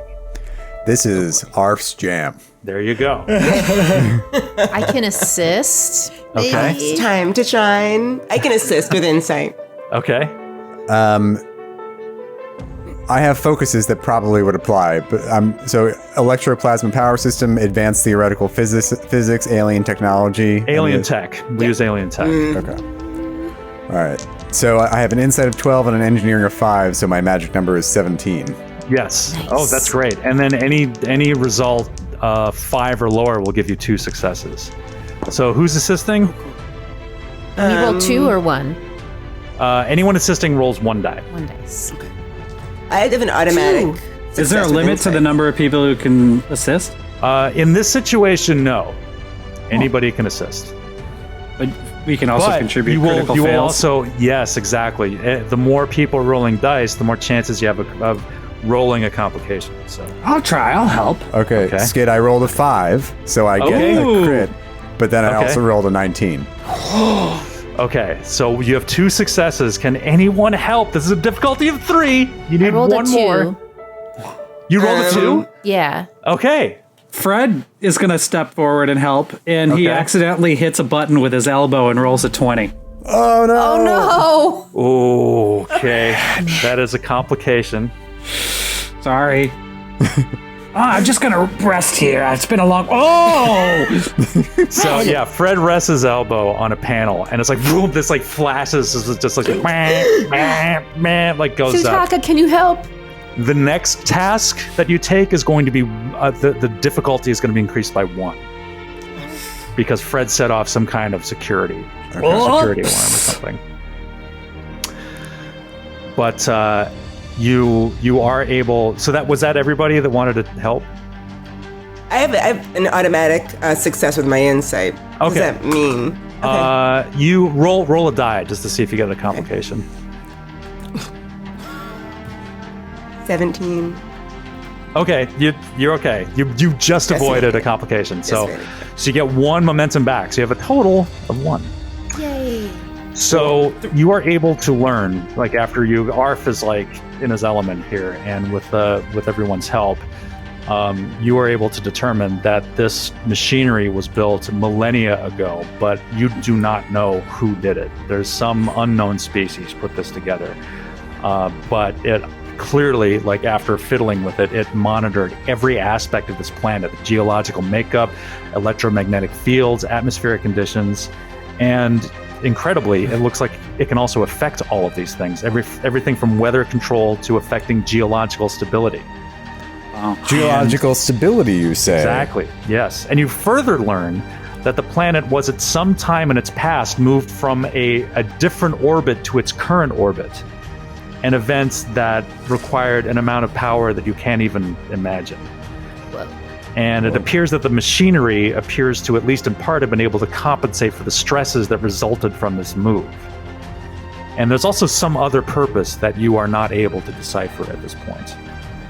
So you do realize that the machinery is malfunctioning, but to be able to make the repairs, you have to figure out how to use its controls. So this is your next task here. So I am going to need a reason and engineering task with a difficulty of, it would have been 3, but now because of the complication, it's going to be 4. Okay. Wow. So we're going to need all hands on deck for this one. Yeah. There's some dials over here. You want me to turn them? Fred, no. Okay. I mean, my reason in engineering would be an 11. Mine helping. is a 15. 13. And remember, you can buy dice from me in exchange for threat. You can Yeah. do that too. We have 1 momentum You have that one anyone can moment- use. So you can buy 1 die like right now. You can do that immediately. I say. Okay. I'm going to buy. I want to buy one with threat. Okay. All right. So I get 1 threat. I was so that- out. I have 1 now. So I could. That means I could roll 3d20s, right? Yes. Okay. And I want to do that because some of my talents give me the ability to do stuff if I roll a complication if I spend threat to do it. So I think it's Okay. It's Okay. All right, gang. This is going to be a tough one. Let's all put our noggins together and sit down and figure this one out. Okay, for Orgun 3, huh? Orgun 3. For Orgun 3! Fred puts his hands in his pockets and takes 3 steps away from the control. Okay, probably smart. Okay. And I'll tell you what, Dr. Karox, he's going to help too. So he is going to do he's going to use his reason is 12. So he's going to use a reason and engineering. So he's got a 14 target. Okay, I roll 3 successes. None of them is a Crit. None of them is a crit. Okay. Any other successes? Well, I can re-roll a die, right? Is it worth trying to go for the crit? Because I can use my bold engineering. Yeah, no, I won't. Let's see how it goes. I've got an idea. Uh-huh. As Arf is doing this critical thing to get the things in control, can I pull him into a quick psychology session? Sure. Ooh, I forgot. Right? I was gonna say, So you're not getting away from it. viewers at home see Arf, panicking and kind of pushing buttons, and there's a view screen that's all staticky. And then the static resolves into the sailboat magic picture in Fred's office. And we Magic flash back to Arf is just, pulls back, and you see the back of Arf's head. And he's looking at the sailboat picture. And I'm like, just try not to concentrate on what you're looking at, Arf. Just relax your eyes. You'll see the sailboat. So I'm supposed to look at it, but not look at it. That's exactly what you're supposed to do. Just feel it. Just be in the moment, and the sailboat will come through.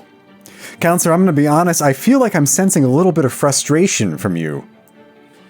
Well, you're a very straightforward person. You're very happy. So at first I'm thinking, maybe this guy doesn't need any help. But everybody needs help, Arf. I know. I definitely need help, Counselor.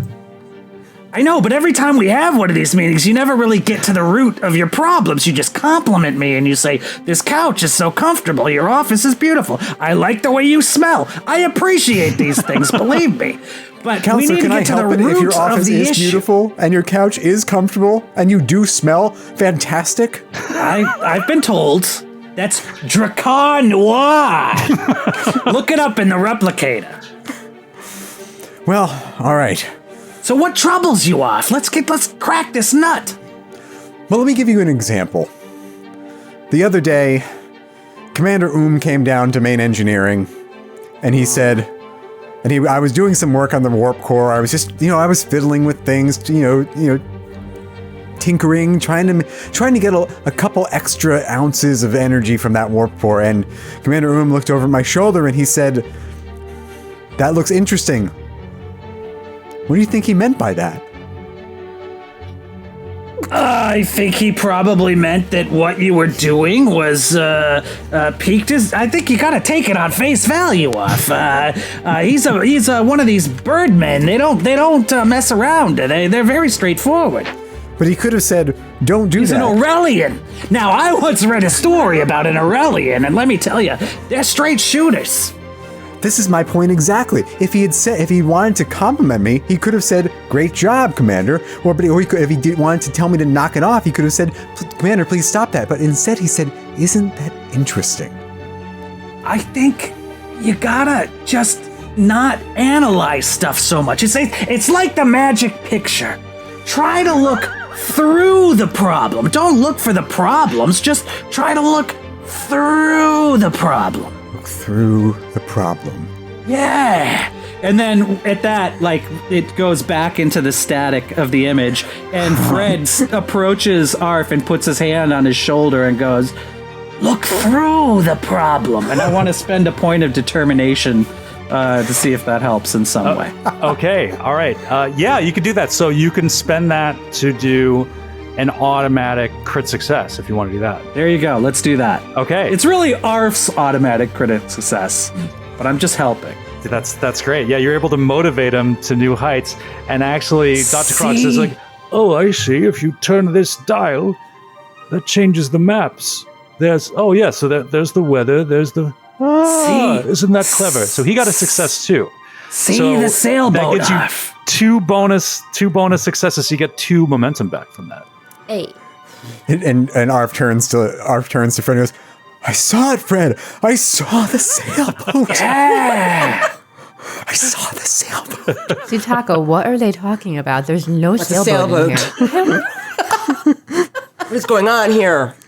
Arf is like jumping up and down, he said. Isn't there a sandwich in here somewhere? A breakthrough. I swear there was a And sandwich here somewhere. I nudge Dr. Karox and I'm like, it's a breakthrough. Yes, I taught you well, Fred. Well done. There is, in fact, a sailboat. So now you guys know how to repair this thing, at least to make temporary repairs, which is probably the best you can do. The damage to these systems is the result of millennia of neglect.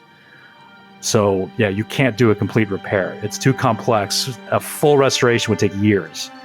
But you might be able to at least buy a little more time. What this will require is we need at least 2 of you to work together. We need 1 person making an insight or reason plus science, and the other with a daring or control plus engineering, each with a difficulty of 3. My insight plus science is 15. Maybe I could do the control one because I have a team dynamic focus that might help, and also a cautious talent for command that might help. Yep. Chief. Chief, go do you ahead, think Fred.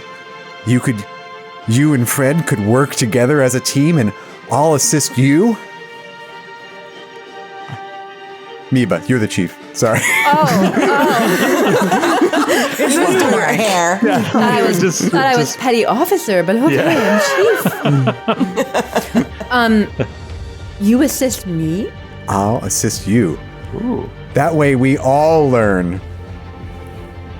The crew of the bracket working together for the first time. Team dynamics, let's go. Okay. So it was control and engineering? It is a daring or control and engineering, yeah. And we have 2 momentum, right? So we could spend those 2. Yeah, you actually have 3. So we have 3 momentum, and then with my cautious, when I use command, I can buy 1 or more d20s, depending on our momentum that we have. I may re-roll a single d20, and I can use this talent multiple times for that discipline. So basically, it functions as is, but I can re-roll 1 dice if I want. Okay, cool. That's And great. So with team dynamics, does that increase my crit at all? No, I don't think so. Okay. Yeah. So I've got 15. Got 2 dice. And do you have a focus here? I thought maybe team dynamics. Actually, no. Yeah, the way you're doing it. Yeah, I'll let you use that. Yeah. Okay. So then that would, if I hit 1 or 2, or 1, 2, and 3. What is your engineering? 3. Yeah, so 3 or less would be a right. crit success. All right. So 15. Here we go. Got 2 And you're dice. buying dice? Yeah, let's buy dice. Yes. How many do we want to buy? You could buy 2, or you could buy 1 for this and 1 for the next one. Or you could spend thread. You could get all the dice in the world if you want. Do we know the difficulty on this? Difficulty is 3. For each 3? task, it's 3. And there's 2 tasks. Yes. Okay. Yeah. Maybe 1 is So safe. only 1 person can assist each task. Like you can't assist each task. Like you'd have to pick 1 task to assist if you want to assist on it. I will assist Miba with the engineering task. Okay, cool. And can Makes sense. can you purchase additional dice with threat on aiding or just on the main roll? No, just on the main roll. Okay. So I'll use 1 momentum. Okay. 1 more die.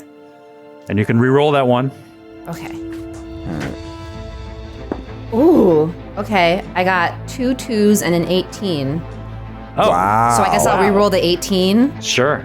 And I got a 9, so I get a success too. and an Wow. 8. Whoa, Yeah. okay. 2 2s and an 8. So you get 3 momentum. You get a success and 3 momentum off that. And I That's critted. awesome. Yeah. That's with the crits. That's Okay. awesome. So you have 5 momentum now for nice job. This will make the next one easier, Nice. hopefully. Yeah. And then I pass it off to whoever's going on with for the next one with a high five. Okay, awesome. So you guys are doing this simultaneously, like you're doing. Okay. Yeah. So the next one is an insight or reason plus science task. Yeah, like I said, I got a 15, but it doesn't have to be me. Well, I have an instant success on my insight, but the other ones are, I mean, just like you guys. It's insight and science together, correct? Yeah. Yes. All right. So, it would be science is a 1. Yeah. My science is a 4. Oh, then it would. Fred is probably the guy to go after here. Yeah. then. Okay. All right. But I can assist, I guess. Although it does, because Sutaka gets the automatic success with her insight, Yeah. but it Yeah. also increases her. But Fred would get the better crit if he was able to do that. Yes. And Sutaka can still aid with that success. yeah, true. That's I'll aid true. Fred. That's true. Fred, this technology is from millennia ago. You're from millennia ago. Oh my God, do you have any Whoa. focuses that would help you with this? I Being have. so old. I have none. I do have values that would help with it, but I don't have any focuses that would help, I don't think. I have psychology, earth lore, interrogation, xenobiology, empathy, and suspicion. I don't really see how any of those things come into play. But I'll give it a shot. So, 2d20?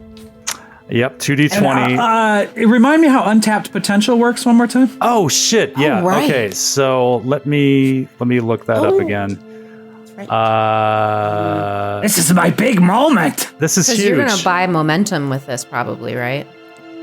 Yeah. So yeah, if you buy a die, so when you succeed at a task for which you bought 1 or more additional dice with either momentum or threat, you roll a challenge die. Actually, this is probably, we could have done this before. Yeah. Then if on the result of the die, you can get bonus momentum equal to the roll of the challenge die. But if you roll an effect, you also get threat. Okay. But is that predicated on being successful at a roll in the first place? Yes, you have to succeed on your roll to be So able to I get will that. use a point of momentum to buy an extra die, or I'm sorry, Yes. Yeah, you actually have 5 momentum right now, so you could buy 2 if you want. Why don't we do that? Why don't do we it. buy 2 at the price of? Okay, so that's 3 momentum, and then you have 2 extra dice, and then for each one of those, you will that succeed, you'll roll a challenge die, and we'll see what we get back. Okay. All right, I did really well. I got 1-4, so that's a critical success. Okay. I got an 11, which is certainly under the 15. Yep. I got an 8, and I got a 6. Wow. Okay. Wow. So that's 5 successes. Is that right? 4. Yeah. Oh, yeah, 4. With Because I the only rolled 4 dice, right? with the crit, you got a crit though, right? Oh, yeah, I'm sorry. Yes, 5. Yeah. Okay. So you get 2 momentum back, and then roll 2 challenge dice. Roll 2 6-sided dice. I got a 6 and a 3. Okay. So you get 1 momentum back, Okay. but I also that's an effect, so I get another threat. Okay. Okay, but now you're back to 5 momentum, so that's great. And you succeeded at all of these tasks. I think if I do this dial and push this button and this one. I close my eyes and push the last button. Okay. Doop, doop, doop. And the 2 of you working together, you both turn your keys at the same time. And you can feel like the like everything but like you hear this vibration, like it just kind of smooths out. And everything feels just more stable right now. Reba, I think we did it. I don't hear the humming anymore. I think we did something. And yeah, if you spend some time like looking through these readouts that you can now kind of decipher, you figure that, it looks like the earthquakes should have stopped, at least for now. It looks like you extended your window before the planet is destroyed by about 6 months. Ooh, Oh, all right. that is But Do you have at time? but at that point, the planet will inevitably be destroyed. But 6 months for an evacuation plan, we can we can muster a whole Starfleet response to this. But does Starfleet really want to help to that degree, that though? might be a problem with the Prime Directive. Okay. But we could sneak a bunch of Starfleet engineers into this ancient technological fortress, and they can just strip it to the bone in terms of knowledge and stuff, and the natives need never know the difference. Also an option. Okay, so Captain Theme is just like, this is miraculous. You did it. And like you explain, it's like, and do you guys head back? Do you guys head back to Lorm to like share the news? Yeah. Yes, but it was weird that was the person who was controlling this panel. Where did they go? Did they just forget that it was down here and took a siesta or something, and that's why everything went haywire? Yeah, it looks. We don't know. It looks like it hasn't been touched at all for thousands of years. It just ran down. They died out. Yeah, eventually it just ran down. Yeah. So you guys return to Lorm. They fly you back, and you share all this information. And there's this jubilant atmosphere. Well, it's tempered though, because it's like they know their planet's still going to blow up. But they're like, at least we have some time. Okay, so now, so the scientists are like on you. They're saying, they're like, we want you to help us with your starship to ferry as many people as we can to this new planet to save their lives. But you still have the Prime Directive to worry about. So what do you guys want to do here? Now, ultimately, by the way, and so the minute that this happens, like the disruption field, everything's gone. You can communicate with the bracket again. And ultimately, this is going to be the captain's call. But what do you guys want to recommend? I say we leave them. I think we've done a lot. Yeah, for sure. Commander, your thoughts? I swore an oath to uphold the Prime Directive. This planet has been set under threat millennia ago. This was not an outside intervention by another culture. I think we're bound to recommend to the captain that we decline to ferry passengers at this moment, but we can refer the problem to Starfleet Command and let them make a decision. Starfleet Command's just gonna put them on some random planet. It's up to us. We need to help them. We're here for a reason. Where would we take them, Fred? 7 million, 6 million people. I don't know, wherever they put that planet of Irish people 10 years ago. Just let them mingle with the Irish. We have an opportunity here to save millions of 7 million people. We can't just let them die. We can't save Not 7 million people. today. They're lemurs. They're lemur people. Oh. Fred, you do not make this decision. No, I know, but it's just like, for 7 years now, I've been told the future's perfect and everybody's got a place, but we can't let these people's place. Starfleet told us that. Well, I guess I've been telling myself that. I don't know, Robert Heinlein, Isaac Asimov, all the greats. Who? Never mind. More humans? More Why are you humans. talking about other shuttlecraft? I'm going to turn to Dr. Karax. I'm going to say, can I have a private word with you, Dr. Karax? Yes, of course. You've always been such a good mentor to me. What? You must understand the ethical dilemma that we're on the horns of here. What do you recommend? Well, I would implore you to help these people use all the resources of Starfleet. With the help of your starship, we could ferry over the course of 6 months, I estimate 2.5 million of this planet's population. Yeah, 2.5 million. Listen to Dr. Karax. He's the smartest guy I've ever met. Have you seen his brain? Of course you have. You can see it right through his skull. Yes. If you leave these people to their own devices, with our help, of course, perhaps only be able to save a few thousand over the course of this time that they have left. It'll be difficult, but the species will survive, but millions of lives will unnecessarily be lost. So you're asking us to violate the central tenet of our oath. We'd be risking a court-martial, all of us. We I literally understand can't do that. what I am asking of you, but Is your reputation worth in exchange the lives of millions of sentient beings? I mean, maybe. My reputation is everything. I wouldn't worry about that, Tsutaka. There's It's not a winning argument with Tsutaka, I'm here to tell you. I wouldn't worry about your reputation, Tsutaka.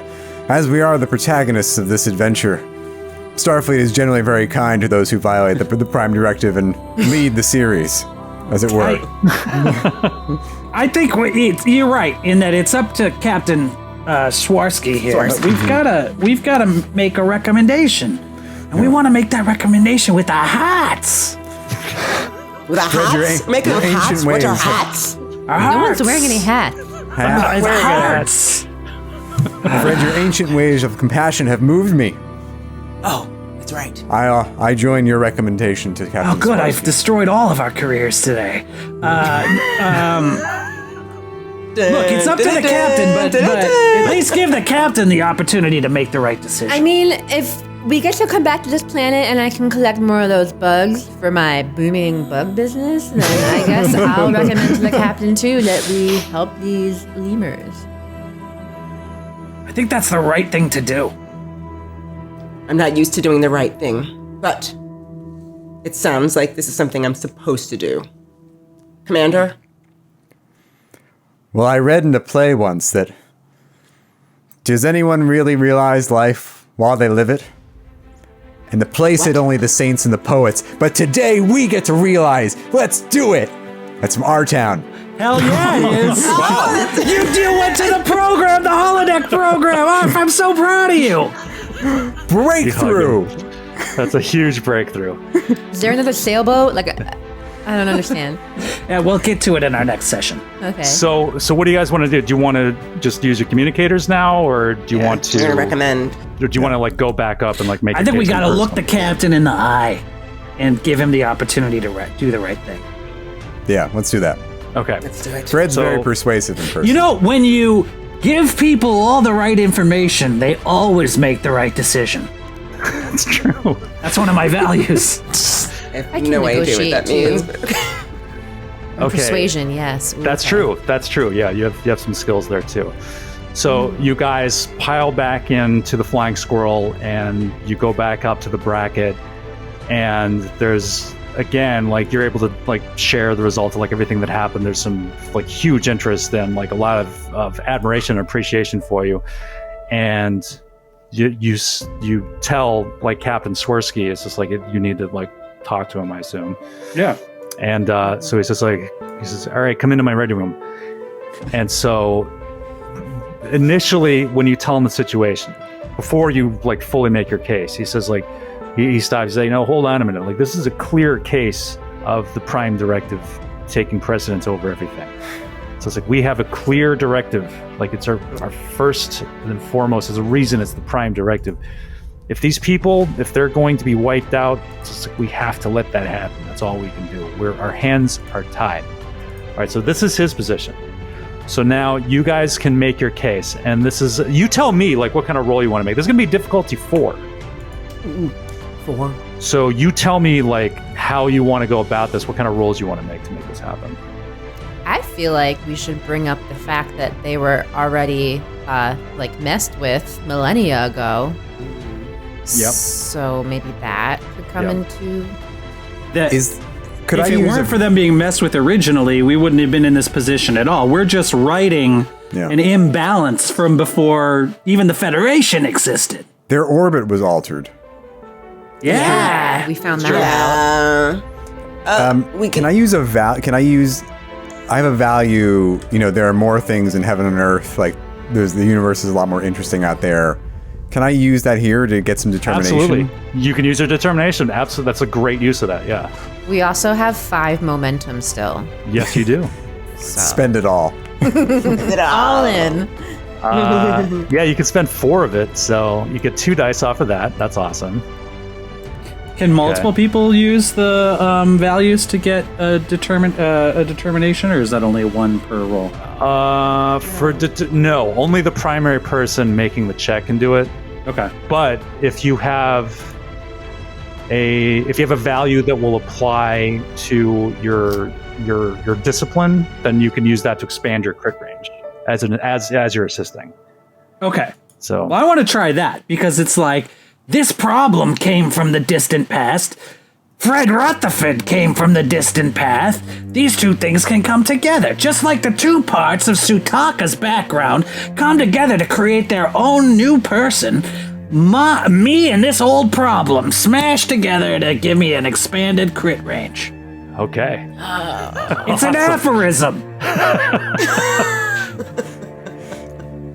Could I make an argument that this would be an insight and a command roll? Yeah, you can tell. Like you can use your personal kind of read on the captain to kind of influence him that way. Yeah, I'd like to try to like inspire him to do like to take a bold stance and do the right thing and save to these do what you people. see as the right thing. You can like press his buttons because you've known him the longest of anyone here. Yeah, I've served with him on multiple crews now. Yeah. So that makes total sense. Could I help assist with persuasion focus? Sure, absolutely. Okay. So I how? feel like I don't have much to sort of contribute in terms of, because especially like personality wise, I feel like it would be really difficult for Sutaka to say, well, I went into the right thing. However, she does Yeah, follow you were the most reluctant about the whole plan to begin with. orders. So. Yeah. What if you went against one of your values? Yes, yeah, actually, yeah. Okay. What if you yeah. found a middle Yeah. ground between your two beliefs, like we've been talking about, Sutaka? Yeah, you know what? My father made the right decision by going against what he thought was the right thing to do. So this is sort of her doing what, like, following in the footsteps of what her family did. So it's living up to legend, sort of. Yeah. It's a really twisted backward thing, but maybe as my value, living up to the legend. Her father went against everything he believed in to join the Federation, and she's going against all the Federation rules. It's like I don't sometimes know. you need to like if your family's legacy is like doing the right thing in spite Right. of what everything everyone is telling you to do. Yeah, It's like upholding that legacy. yeah, it's a reach, but you know. Okay, so That's you good. can do that. Yeah, I'll let that happen. But you can only do that if you're the one taking the reins. You can't do it if you're assisting. So you can either hold back with that. If this fails, then you can hold back. use your determination and try again, try a different tack. But yeah, otherwise, if you want to assist, it would just be like your regular roll. So if I have my insight plus command is a 16, and if Okay. I use my determination, how would that affect what I'm doing? So the determination you would trade in, it's called like a moment of opportunity or something. That gives you an additional die that is counted as if it rolled a natural one. A So it gives natural you one, right. two successes. Okay. And I misspoke, by the way, it's 5. It's a difficulty Oh, geez. 5. It's not 4. Okay, so that's you trade that in. That's 2 successes. And then and if we then you spend need- momentum, I can get an extra die. An extra 2 dice. You can, if you wanted. You said you wanted to spend to buy 2. Oh, yeah. Spend 4 to get 2. Okay. And So- then Fred and Miba are going to help. Okay. Yeah. And it was Right. insight, and what was the discipline? I'm using Command. command. Yeah, but you Okay. tell me. You tell me what you want to. I do you will wanna do the use? same because command is my best one, which means my crit would be 1 through 4. Okay. I assist. Do what we want, sir. So we've got 1 momentum left. Yep. Can I use it, and then that means I can also re-roll if I use. No, because No? you can only if you're the primary. You If can't- you're okay, if you're right. taking the lead, like you're the only one that can spend momentum in that way. Okay, Yeah. I have 1 dice. Okay. Okay. And how does focus play into this assist roll at all? Focus does it? will expand your crit range. The crit range. Okay, because I want to rely on my empathy and my psychology Sure. for this Yep. roll. Okay. Okay. Let's get those results. Let's go. Come on, Okay. Sam. 15 exactly, and it was 15. Okay, so that's 1. Okay. Okay, I got 2 successes, 2 fails, and then I also have, for my determination, I get 2 more successes. Okay. So that's 4. Okay. Fred adds 1 success. Okay. Got it. So you guys, you make your case. Like, what do you say? Like, what do you actually say to the captain? I say, Captain, I put on this uniform a long time ago. Not as long as you, of course. To protect what's right. And I have served to the fullest extent of my ability and upheld the Prime Directive in all of our many missions, as you know. But this culture has been... They've been tampered with, sir. They've been... An ancient power disrupted the path of their orbit, and now they stand to lose everything. Their entire culture and civilization will be wiped out if we don't do the right thing. It's up to us. It's up to us to do what's right and take advantage of what we have, this massive technological thing we have all around us that we can use to help save this entire culture. Okay. Anyone else? Do you want to? Those who assisted. Do you want to add anything? I'll mention, I guess, the fact that this alien civilization messed with them so long ago. It took away their agency to be their own civilization. We need to give that back to them. That is the Prime Directive. I love Miva so much. I just want to see this animated. It's breaking my heart. It's so wonderful. Also, the bugs are really tasty. Anyway, that was under my breath.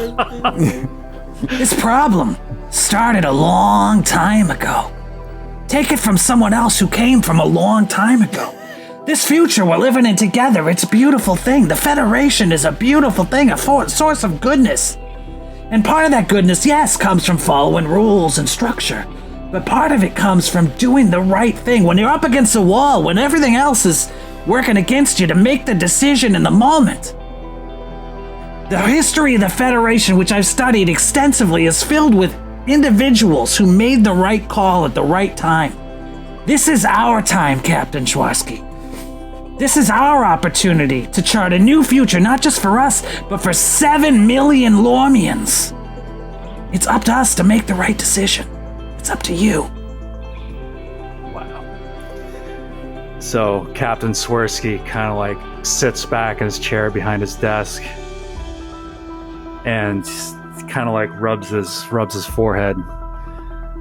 It's like, yeah, I guess there comes a time where you got to pay a price to do the right thing. All right, I'm gonna take the heat for this. Because we're going to have to hide what we're doing from Starfleet in the meanwhile, because they're not going to allow this. But I'm going to take the heat.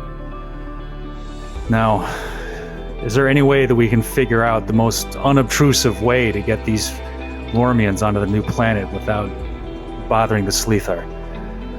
So you guys, you know that if you want to do a scan of Orgun II, you could try to find some isolated islands or something with no Slethar around where they would be able to develop at least for a while without interfering with the Slethar's development. So do you guys, who wants to do that? You mean where we're going to move the Slethar, or how we're going to move them? No, you're going to move the Lormians onto the Slethar's planet. But if you land, because these people are medieval, so if you land over them, they're going to be like, what? That's crazy. So you're going to have to find a place. Ideally, you could find a place with no Slethar around so that the Lormians can live completely separately from them as long as possible, so that you could at least mitigate any damage that the Prime Directive is telling you to do. So anybody wants to give me a reason plus science with a difficulty of 4.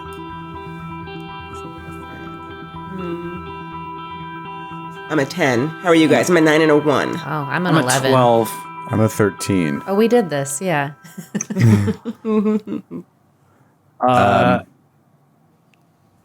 Sorry, that's good. You also get, and I forgot about this last time, but your ship, the Bracket, also has advanced sensors. So that's going to count as 1 automatic success when you do this. All right, so now we need 3 successes total. Yep. We have 1 momentum left. You can buy 1 more die. Could we maybe transport them directly to an active holodeck program and then transport them out of the holodeck program on the new planet. No, so that they don't know that they've necessarily been... No, the Lormians already know. Oh, never mind. Lormians know what's up. We're talking about protecting the Slethar, who have no contact with any of these people. Right, I see. Got it. Yeah. I mean, I could roll it and use my...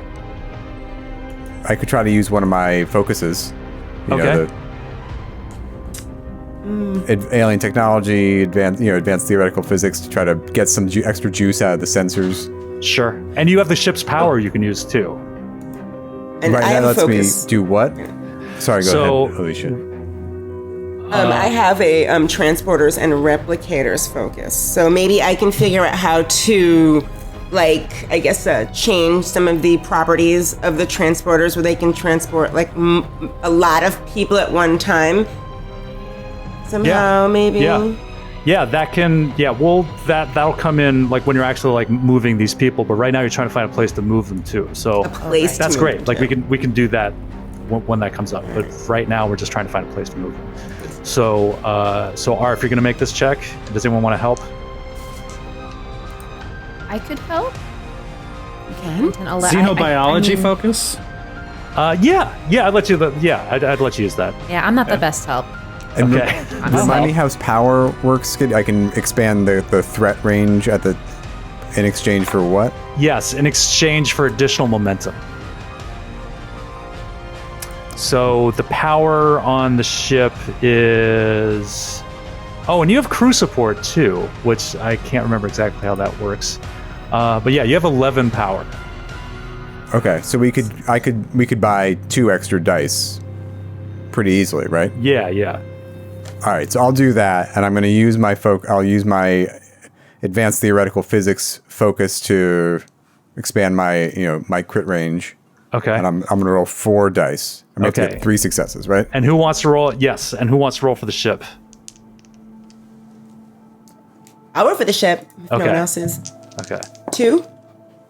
You rolled a 2? No, do I roll 2 die? Oh, or roll one die. Okay. Please. 18. Oh, that's a failure. Okay. I rolled 2 successes, a 6 and an 8. Okay. Does anyone have any determination that they'd like to use here? I already spent mine. I spent mine. Digging deep here, Skid. Yeah. Wait, hold on. I didn't suffer a complication. No one assisted, and we had that momentum so that we didn't use. Okay, you did buy the extra die. Right. Do you... Yeah, who wants to assist? I don't mind assisting, but I don't know if I have the numbers to assist. Yeah, Yeah, no, assist mine- is... What are we looking at here now? Reason and science. Reason and science? I mean, Yeah. I've got a 12. I'd be happy to try. Yeah, go for I it. think you're the second best, yeah. Okay. Can I use my xenobiology focus to expand my crit range? Yes, I'll let you use that. I rolled a 2. Okay, that's it. Okay, you guys nailed it. You nailed it. With Fred's help, he's just like, oh wait, what about this island chain here? There's Like, plenty with of the red trees stuff down there. on this island. Yeah, there's tons of like giant trees and there's a fertile soil, like everything. It's like he figures it out. It's like, oh yeah, right there. Bit of trivia: Lormians are terrible swimmers. So you guys figured out. So you guys, yeah, you win over the captain and like he gives out the order and you guys start making this move. And over the course of the next several months, like you're like Sutaka, like you're piloting the ship like down, landing it on the surface and like loading it up with these Lormians, like, oh wow. And they're having their sports games in the holodeck. They're teaching you how to play this highlight basketball hybrid. And you spend these several months just like ferrying them back and forth. And unfortunately, and actually, Sutaka, like with your adjustments to the teleporters, you're able to save an additional 500,000 people. Oh wow! Can Can the Yes. montage also include some line readings from our town, from the individual members of the team? That's interspersed with doing our scenes from team out to- building. yeah. Okay, good. And the Lormians are all they're clapping. You might cast a couple of Lormians in the show. Oh yeah, absolutely. The Howie Newsom, the milkman, can be a Lormian. We are ruining these aliens. This is a clear violation of the These Prime labor people are Directive. gonna love Grover's Corners. I mean, in for a penny, in for a pound, right? Well, Like, sure. You know. And meanwhile, I'm trying to familiarize all my future friends from the future with an old Earth phrase, which is like, Better to ask forgiveness or beg forgiveness than ask permission. Let's just do it. So you guys spend the next several months like doing all this, and you are able to get as many of the Lormians free, as safe as you can. Unfortunately, when the time comes, you all gather together in the bridge, and you watch the planet split apart. This glowing core, like floating off, it's slowly dying, like an ember in space. And there's a lot of sadness among the crew who've like come to know these people and the Lormians themselves, of course. But there's a lot of support. Like I'm sure Fred's very busy. You're all like hugging and trying to lift each other's spirits. And you deliver the last Lormian like kind of delegation, like the chief minister. Like she waited till the last like ship left, to come up with everyone else, and you deliver them there. And after it's all done and you're preparing to return to Federation space, the captain kind of gathers everybody on the bridge, and he says, I know we've all been through a lot these last few months, and I just want to say you've all exceeded any expectation I've had of you. And you all might have suspected that certain people higher up in the chain of command didn't believe in you that much, given our posting here at the ass end of space. Pardon my sarcasm. But I want to say, from my heart, from my perspective, you all, and he's like looking at you like Romulan, Ferengi, Boolean, and the time-traveling Earther, just this is a weird collection of people in this ship. So it's like, from my heart, I think that you all represent the best of what Starfleet is and what Starfleet should be. And I'm going to take the heat for this, and I'm going to do it gladly. And I want to say, in addition to those members of our crew who went down on the initial away mission, who handled an impossible situation with great dignity and effectiveness, I am recommending each of you for the Starfleet Medal of Commendation. I don't know how much weight my word is going to carry from my court-martial's hearing. You're hauled off to jail. Let's put that away. Yeah, I know. As they're dragging me off in cuffs, I'm going to be screaming that as I go. So he's just like, and as you can see, like there's a little, a lesser man with less self-control might have, a tear might have welled in his eye. And he looks at the lot. He says, like, as you were. And he goes into his ready room. And you guys have completed the mission. Nice. Wonderfully I'm gonna done. cry. Great job, everybody. This was Decision Point from the Star Trek Adventures Living Universe series, written by Ian Lemke. good job, Ian Lemke. Good job, Yeah, Ian great Lemke. work. And man, I'm emotional now. This was so great. This is Trek, and you guys nailed it. Like you guys created.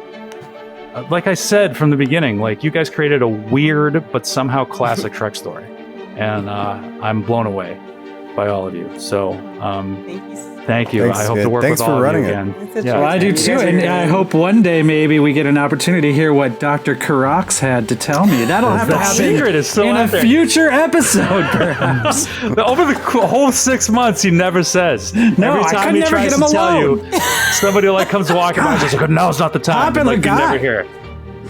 So, yeah, Skid, hopefully at great some job. point. That really Great work, did Skid. feel Thank you. Star Trek-y, Thank and I mean, I got a little emotional there at the end. You know, it really did feel like a great I'm literally bit of like, science I'm willing, fiction. I'm about to Felt cry. that. I have fun with you guys. Yeah.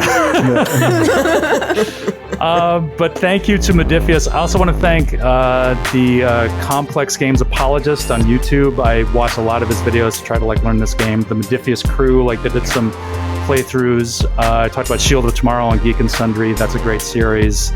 So everybody, I want to thank them. And we'll live long and prosper, and we'll hope to see you again.